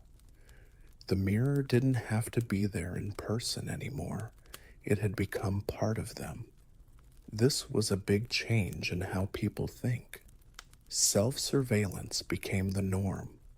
People's behavior changed not only because of rules or fear of punishment, but also because they thought they were being watched. The mirror taught people to see themselves as things in a social space. This was good in some ways. It helped people feel more empathy. You could picture how you looked and how others felt if you could picture yourself. Awareness of others improved. Talking became more polished, but it also had a price. The mirror made it impossible not to compare. You could compare yourself to others just as easily as you could see yourself clearly. People could now measure beauty, youth, strength, and symmetry in ways they never could before. The mind started to rank the self, and it did so in a harsh way at times. Mirrors didn't make people feel insecure out of nowhere, which is important. They made it louder. They made doubts that had been vague into something real. Now, a feeling of not being good enough could come over you, to something that can be seen. This split happened over time. The lived self and the observed self became a permanent part of how people think. You weren't just being anymore, you were watching yourself become. The mirror did not create self judgment, it gave it a face to look at. As mirrors became a part of everyday life, they took on more meaning than just their physical use. In many cultures, mirrors came to stand for truth, but not a truth that was easy to accept. People thought they could show what couldn't be hidden, both on the outside and on the inside. The reflection was honest, quiet, and impossible to disagree with. This is why people started to think of mirrors as bad luck, scary, and taboo. A lot of cultures thought that mirrors could hold souls, let spirits in, or show how bad things were inside. People said it was dangerous to look too long. It became common to cover mirrors after someone died, not only to avoid bad luck, but also to keep the living from facing the absence too directly. It felt wrong to see a reflection in a house of mourning. To stay alive mentally, this. Fear is logical. A mirror does not respond. It doesn't make me feel better. It just gives back what it gets. This can be unsettling because people are naturally good at reading faces. A face that looks back without any emotion breaks that expectation. It feels like it doesn't belong. Mirrors also made people face change. You could lie to yourself about who you were becoming, but the mirror would tell the truth. It quietly recorded decline, growth, stress, or exhaustion every day. This gave mirrors a good name for. They were being cruel even though they were just keeping track of time. In religious and philosophical traditions, mirrors turned into ways to look at yourself. To look at yourself was to face the truth without any stories. There is no story, no reason, just being there. Some people liked this, some people stayed away from it. The mirror turned into a test. It's interesting that people didn't often think of mirrors as neutral things. They were framed, decorated, used in rituals, or hidden. People tried to lessen the psychological effects by controlling them. The setting in which reflection took place. Lighting and angles are still important today. We instinctively change how much truth we get by moving mirrors. Mirrors also made people worry about who they were. Did that mean you had changed if your reflection did? Or had you always been like that? And now you notice. The mirror made me question how I saw myself. The self was no longer stable. It was clear to see, which made it suspicious. This tension made mirrors great storytelling tools in myth and telling stories. They told stories about monsters, truths, curses, and changes, not because they made things different, but because they showed it. People were never really afraid of mirrors because of superstition. It was about being seen by something that couldn't be talked into, tricked, or fooled. As mirrors became more common, they slowly changed from being tools for awareness to being tools for discipline.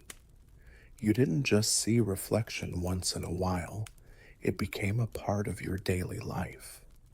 You didn't just see yourself, you looked at yourself. This is where the mirror started to change behavior before it happened. You changed your posture ahead of time. You made your expressions less harsh. You changed your habits, not because someone else was watching, but because you thought about how you would look if they were. The mirror taught anticipation over time. This made a strong feedback loop. The body did something, the mirror showed it, the mind judged it, and then the body changed again. Identity became something that was always revised. The self was no longer still. It was a rough draft. This had big effects on society. Standards of appearance became stricter. Cleanliness, grooming, posture, and facial expression all became moral issues. Looking put together showed that you were disciplined. Being messy meant failure. The mirror helped turn looks into proof of character. This control was important because it didn't need people in charge to work. It didn't need a ruler to make it happen. The mirror did its job without making a sound. Once people understood the rules, they made sure everyone followed them. Themselves. Shame became personal. It became automatic to correct. This is why mirrors became popular as cities and societies became more complicated. Big groups of people need things to be predictable. It was made with the help of mirrors. People acted more socially acceptable when they kept an eye on themselves.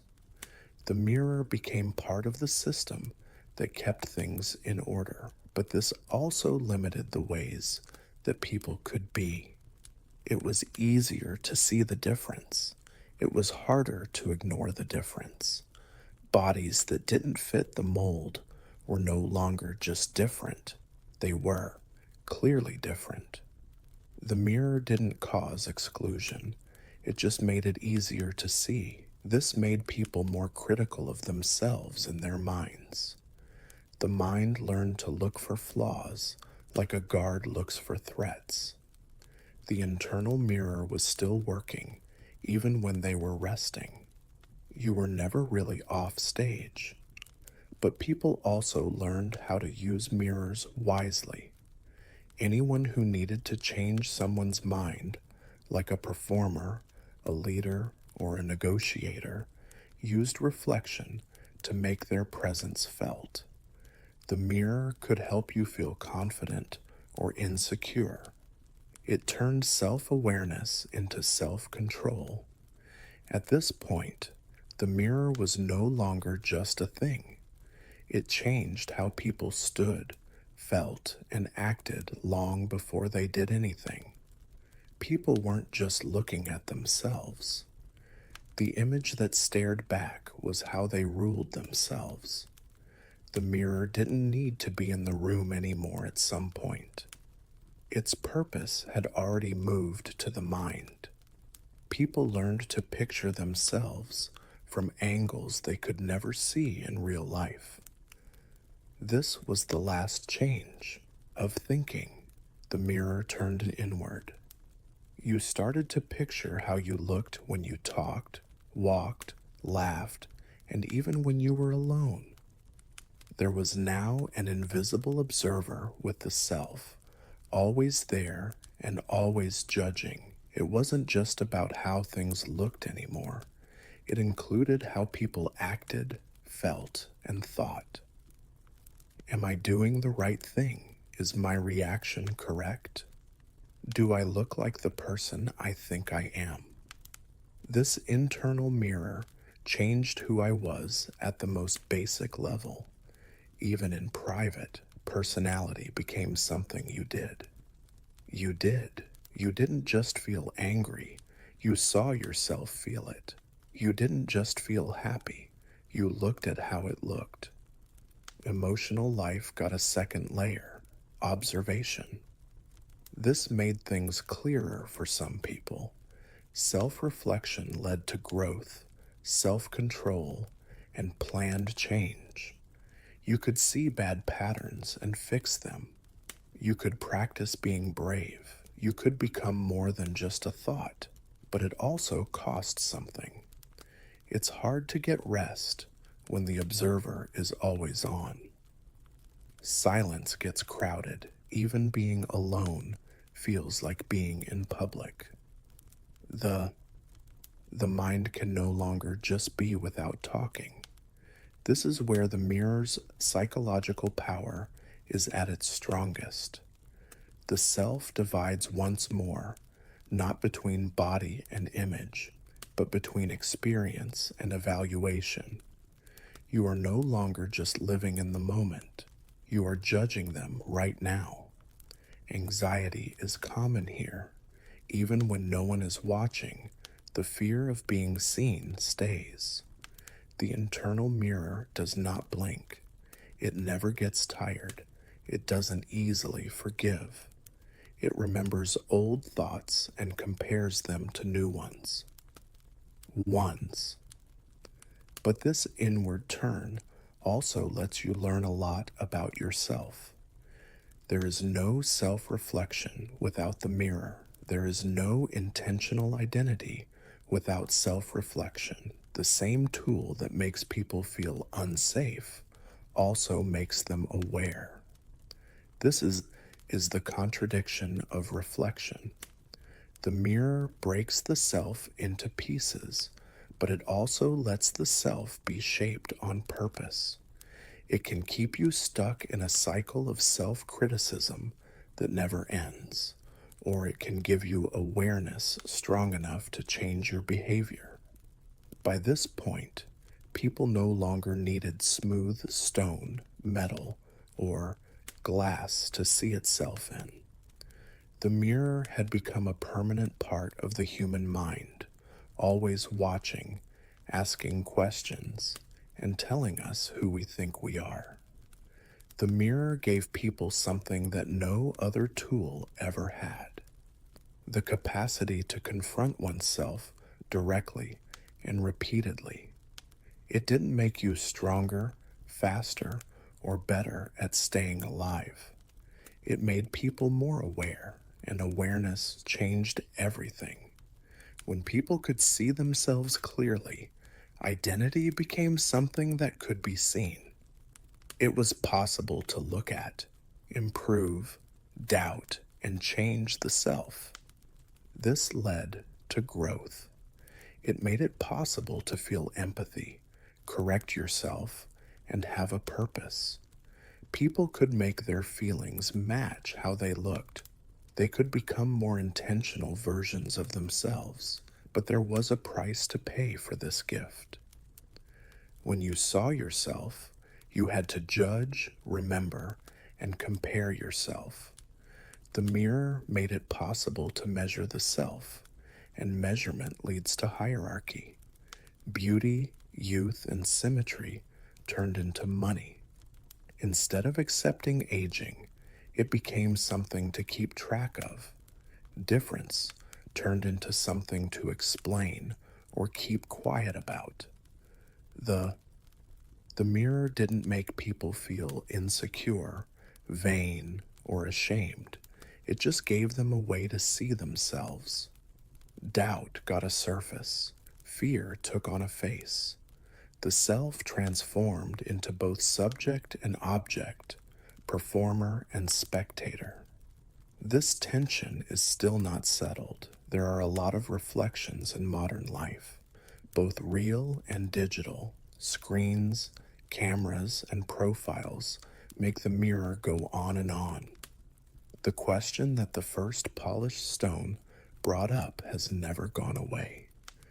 What am I really? The person I think I am, or the person I see? The mirror doesn't answer. It never did. It just shows. And yet, without it, a lot of what we think of as selfhood wouldn't be there. Being able to recognize yourself is the basis of memory, choice, and responsibility. The mirror broke the self, but it also made it aware. The invention of the mirror did more than just let people see their faces. It made them have to deal with being visible people in the world.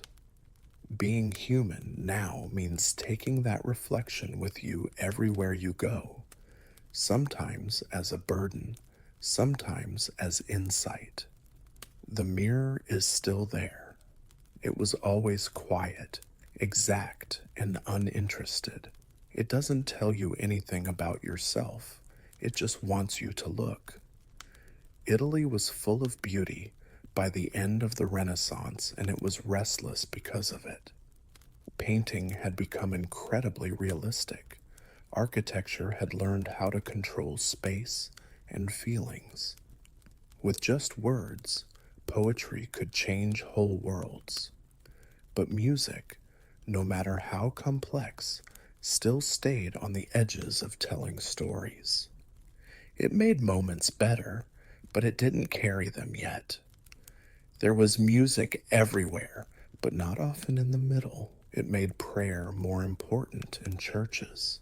It made power look good in court. It kept people entertained in the streets and in bars. It didn't keep up the drama, at least not completely. Music did not bring characters to life or change them. People told stories or sang them, but sound never really made them real. At the same time, Italian philosophers were deeply influenced by the notion that the ancient Greeks had attained something superior. Scholars thought that Greek tragedy brought together music, poetry, and acting into one huge experience. Not background music or a song for decoration, but voices that carry emotion, story, and meaning. This belief was more important than being historically accurate. What mattered was the desire it sparked. Renaissance thinkers were not only interested in studying the past, they wanted to bring it back to life. They thought that sung drama would make ancient audiences cry. Words and music both moved them. Italy was the only country that was ready for this experiment. Florence and other city-states, Venice and Mantua were rich, competitive, and very interested in cultural status. People who went to the show wanted something new. Artists wanted to be free. Philosophers sought evidence that art could influence the human spirit. There was also a quiet anger with the music that was already out there. Polyphony, which had many voices working together, was technically brilliant, but emotionally confusing. Words were often lost in their own complexity. Meaning turned into sound. Something had to change if music was going to tell stories. Not one invention set the stage, but by dissatisfaction, a feeling that art had reached its limits, a feeling that feelings needed to be expressed more clearly, that music needed to talk directly, not just add to the sound. Opera didn't come from too much confidence. It came from a question.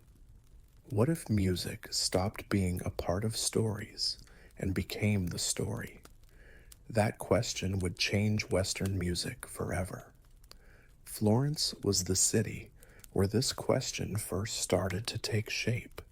It wasn't because it was quieter or more conservative. It was brave enough to try new things. Florence had long thought of itself as a place where culture was made, not just admired. This is where a new form would be made, if it were going to be made. A small group of poets, musicians, and philosophers who met in private homes instead of public theaters were at the center of this experimentation. Later, people called them the Florentine Camerata. It wasn't a shared style that brought them together. It was a shared frustration. They thought that modern music had become too complicated and too technical to show real human emotion. Their core idea was radical for its time. The words should be more important than the music. They argued that ancient Greek drama had been sung in a simple speech like style where melody followed natural language. Whether this was historically true mattered less than the conviction behind it. They wanted music that spoke. This was dangerous territory. Renaissance music prided polyphony, the blending of several independent vocal lines. It was mathematically elegant, intellectually impressive, and deeply respected. To suggest abandoning it was to challenge centuries of tradition. Yet the Camerata pushed forward anyway. They imagined a new vocal style where a single voice carried the text clearly, supported by minimal harmony. This approach would allow listeners to understand every word, every emotional shift. Music would no longer obscure meaning. It would make it sharper. They weren't just suggesting a technical change. It was a philosophical thing. They thought that emotion was an important part of art, and that art's job was to change how the listener felt. If music didn't do that, no amount of complexity could make up for it. This idea reframed the role of the performer. Singers were no longer just voices within a texture. They became characters, individuals, bearers of narrative weight. The audience, in turn, was invited to listen differently, not for cleverness, but for feeling. Florence provided the perfect environment for such a risky experiment. Wealthy patrons funded trials. Small audiences tolerated failure. Artists were encouraged to test ideas rather than repeat formulas. The Florentine Camerata did not set out to invent opera as a genre. They set out to solve a problem, and in doing so, they opened a door that could never be closed again. Just ideas weren't enough. If music was truly going to become drama, someone had to risk putting theory on a stage. That step was taken at the very end of the 16th century, when composers began creating works that sat uneasily between music, speech, and theater, things that did not yet have a name. One of the first to attempt this was Jacopo Peri, a musician working in Florence under noble patronage. Perry was not trying to invent a spectacle. He was trying to test an idea. Could a single voice, shaped like heightened speech, carry an entire story? What came out was something new and strange. Instead of many voices mixing together, one character sang at A time. The melody went up and down like spoken Italian, with some syllables being stretched and others being tightened. This style came to be known as recitative, not fully song, not fully speech, but something suspended between the two. Early audiences did not hear these works as polished masterpieces. They heard them as experiments. The music was sparse, the accompaniment minimal, the drama intimate. But something unprecedented was happening. Characters were no longer pausing the story to sing, they were singing them. Story itself, this solved a major problem. Finally, words could be understood. Emotion could unfold in real time. Music stopped interrupting drama and began serving it. A character's hesitation, grief, or anger could now stretch across musical time instead of being spoken and forgotten. These early operas often drew on mythological subjects, especially Greek stories. This was intentional. Myth provided emotional weight without requiring realism. Audiences already knew the endings. The focus was not suspense, but expression, how it felt to move toward fate. Importantly, these first works were not written for large public theaters.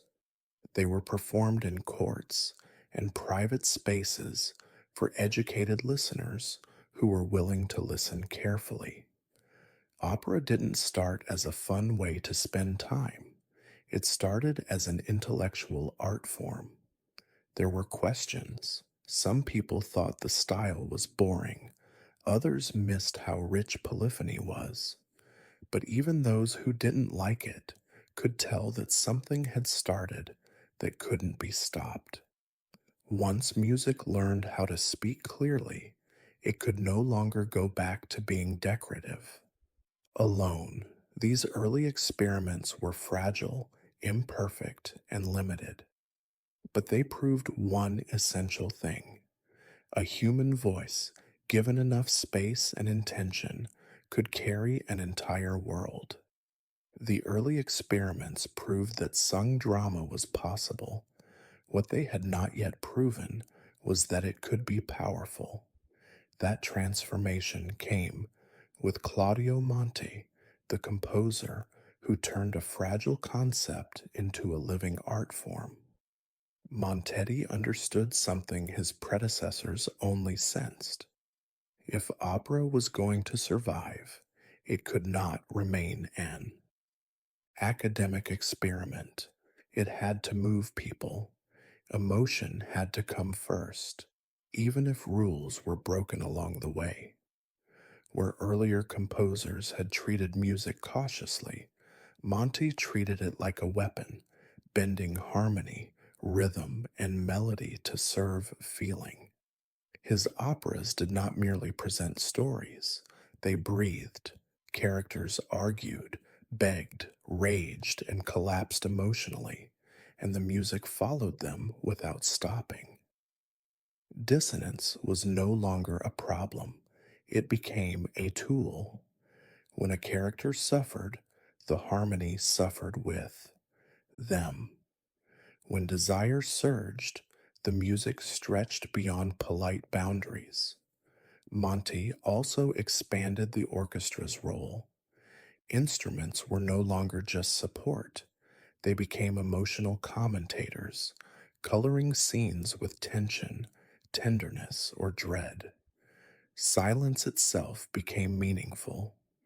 A pause could wound as deeply as a note. This shift changed how audiences experienced opera. They were no longer listening politely. They were being pulled into the inner lives of characters. Mythological figures stopped feeling distant and symbolic. They became recognizably human, capable of jealousy, fear, regret, and longing. Crucially, Monty proved that clarity and richness could coexist. The words were still clear, but the music around them became deep and expressive. Opera no longer had to choose between brains and feelings. It could control both. This was the turning point. After Monteverdi, opera was no longer a question mark. It was a viable, compelling form capable of growth. Composers across Italy took notice. Courts requested new works.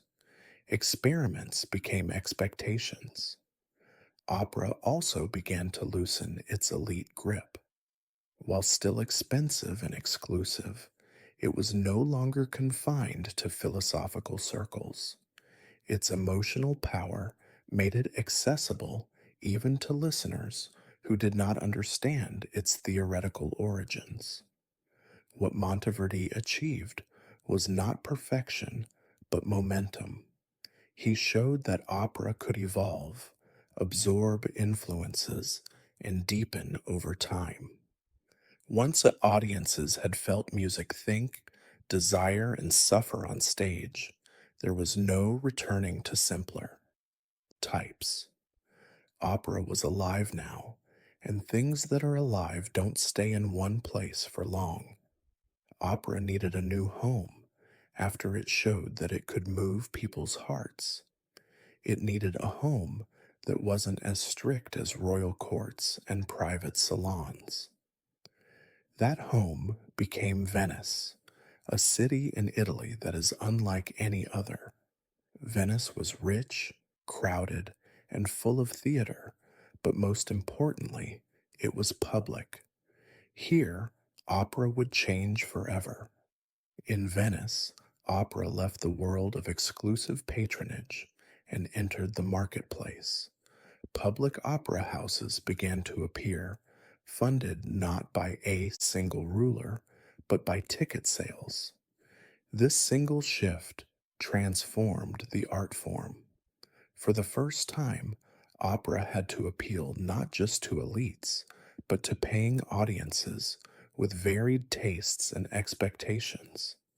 This changed what stories were told and how they were told. Mythological subjects remained popular, but they were reshaped for drama, spectacle, and emotional immediacy. Plots became more complex.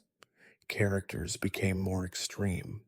Love, betrayal, disguise, jealousy, and revenge dominated the stage. Opera leaned into excess because excess sold. Music adapted accordingly. Recitative still carried the story forward, but areas grew in importance. These moments allowed characters to pause the action and explore emotion in depth. The audience came to expect them. Singers became stars, admired not just for their voices, but for their personalities and expressive power. Venice also transformed staging. Opera houses invested in elaborate sets, moving scenery, and visual effects. Gods came down from above. Palaces fell apart. Storms erupted indoors. Opera became a full sensory experience, mixing sound, sight, and story into something that was too much to handle. This commercialization worried some intellectuals. They feared opera was becoming shallow, driven by spectacle rather than philosophy. But what they overlooked was that opera was doing exactly what living art does, adapting to its environment. Public audiences demanded clarity, emotion, and excitement. Opera responded by sharpening its tools. Music became more direct, characters more relatable, conflict more intense. The art form grew stronger, not weaker. Venice proved that opera did not need protection to survive. It needed engagement. When people paid to hear stories sung, those stories gained urgency. Opera stopped being an experiment and became a cultural force. By opening its doors to the public, opera gained something crucial, a voice that belonged not just to artists or patrons, but to society itself. As opera spread across Italy, the human voice itself became the central battlefield. Composers were no longer satisfied with simply telling stories through music. They wanted voices that could astonish, overwhelm, and suspend time. This hunger for intensity pushed singing into unfamiliar territory. Opera required extremes, with long phrases that didn't let you breathe, sudden jumps over wide ranges, and notes that seemed to go beyond what the body could handle. People didn't just think of the voice as a natural instrument. They also thought of it as something to be trained, stretched, and disciplined into submission. This led to the rise of a new type of performer, the virtuoso singer. Technique turned into a show. People came not only to hear stories, but also to see singers do things that seemed impossible. One part could stop the drama completely, keeping listeners in place with its powerful sound. Nowhere was this more evident than in the rise of the cast. Male singers altered before puberty to preserve high voices with adult lung power. Their voices were unlike anything else, powerful, flexible, and eerily pure. To modern ears, the practice feels brutal. To 17th century audiences, it felt miraculous. Castrati became stars. They commanded enormous fees, inspired devotion, and shaped how composers wrote music. Roles were designed around their abilities. Emotional expression became inseparable from vocal display. Grief, love, rage, and triumph were all measured through sound, pushed to its limits. This focus on vocal power changed opera's emotional language. Feelings were no longer just expressed, they were prolonged, magnified, and explored in detail. An area could stretch a single emotion across minutes, forcing the audience to sit inside it. Opera taught listeners how to endure feeling, not just recognize it. At the same time, this emphasis created tension. Critics worried that spectacle was overtaking story, that singers were becoming more important than characters, that technique threatened to overshadow meaning. These debates would never fully disappear, but they were signs of growth, not decay. Opera had discovered something fundamental. The human voice, when controlled and let loose, could convey emotion more directly than any instrument. It went straight to the body, skipping the mind. Opera increased the emotional range of art by pushing voices beyond their normal limits.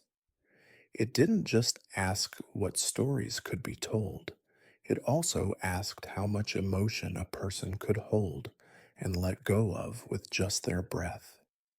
As opera matured, its freedom began to demand structure. The early years had been experimental, even chaotic, but widespread popularity created new pressures. Audiences wanted clarity, singers wanted showcases, composers needed balance. Out of this tension emerged a more defined dramatic architecture, Opera began to separate its emotional functions. Recitative carried the plot forward quickly and efficiently. Eris paused time. At these times, action stopped so that feelings could grow stronger. They looked at the decision from every emotional angle. Desire lingered, regret expanded, triumph unfolded slowly. This rhythm, movement followed by reflection, became opera's heartbeat. This structure shaped how stories were written. Librettists learned to design scenes around emotional peaks. Conflict had to justify an area. Characters were built not only through action, but through how they sounded when isolated in emotion. Identity turned into music. Different cities liked different balances. Opera in places like Naples emphasized vocal brilliance and formal beauty. The drama helped the music. In other centers, emotional realism carried more weight. These regional styles competed, borrowing from one another, refining the form through rivalry. Opera also developed clearer character types. Heroes, lovers, villains, and rulers gained recognizable musical languages. Certain rhythms suggested authority. Certain melodic shapes implied vulnerability. Audiences learned to read these signals instinctively. Music became narrative shorthand. Importantly, this growing order did not eliminate intensity, it focused it. By containing emotion within formal boundaries, opera made it more powerful. A single area placed at the right moment could resonate longer than constant musical motion ever could.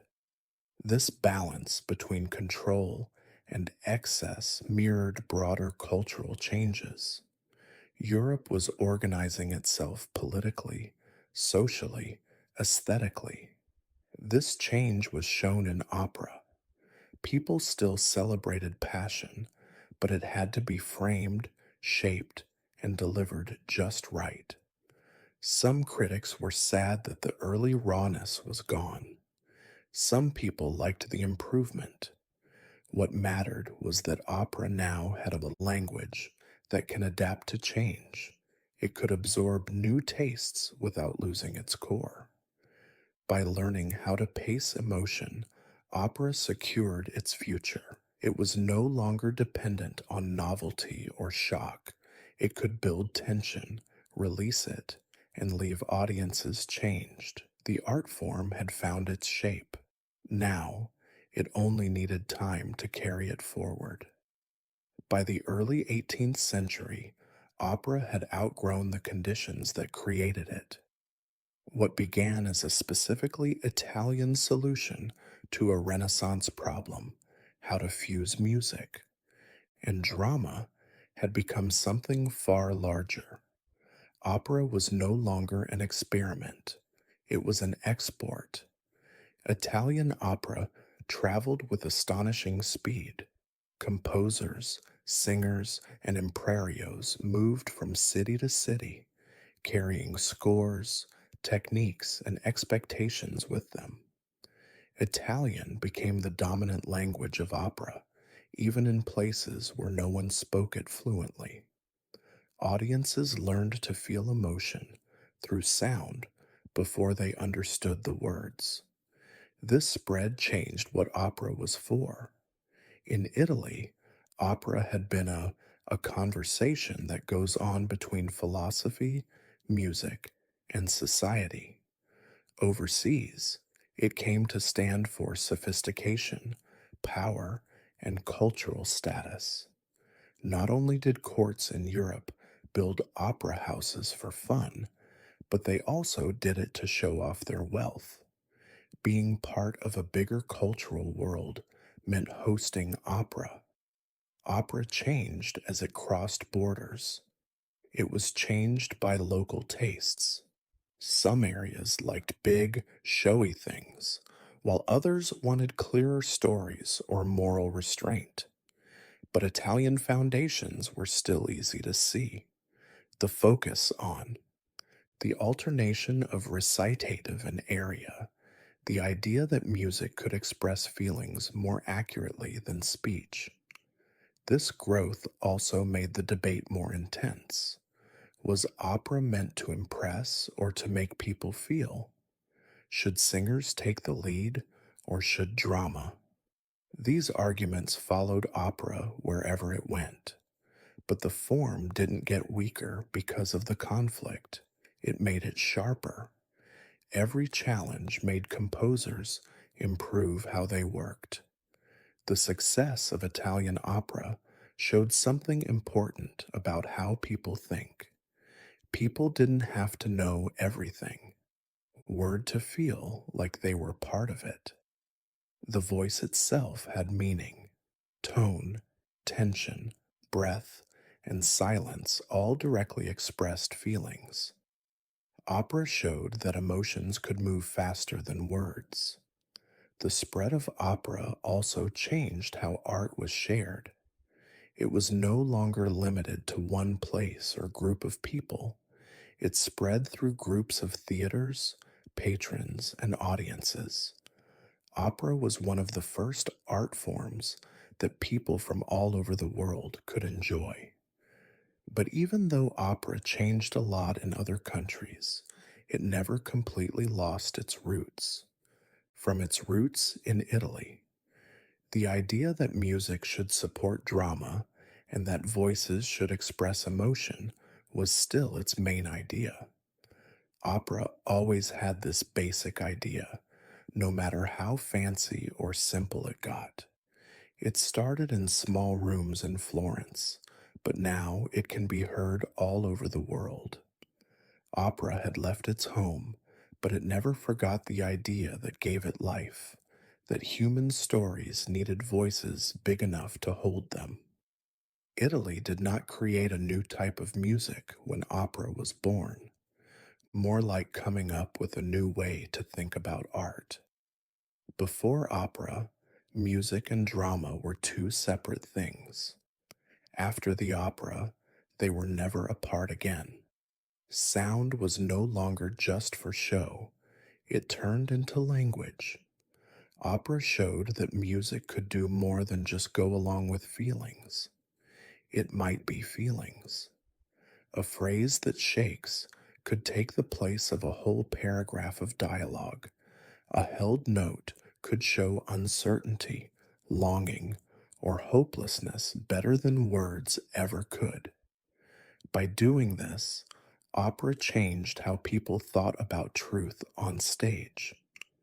Authenticity was no longer about being real, it was about being emotionally right.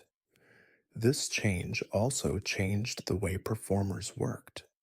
Singers were not just people who read music, they became vessels of feeling, and people expected them to combine technique with psychology.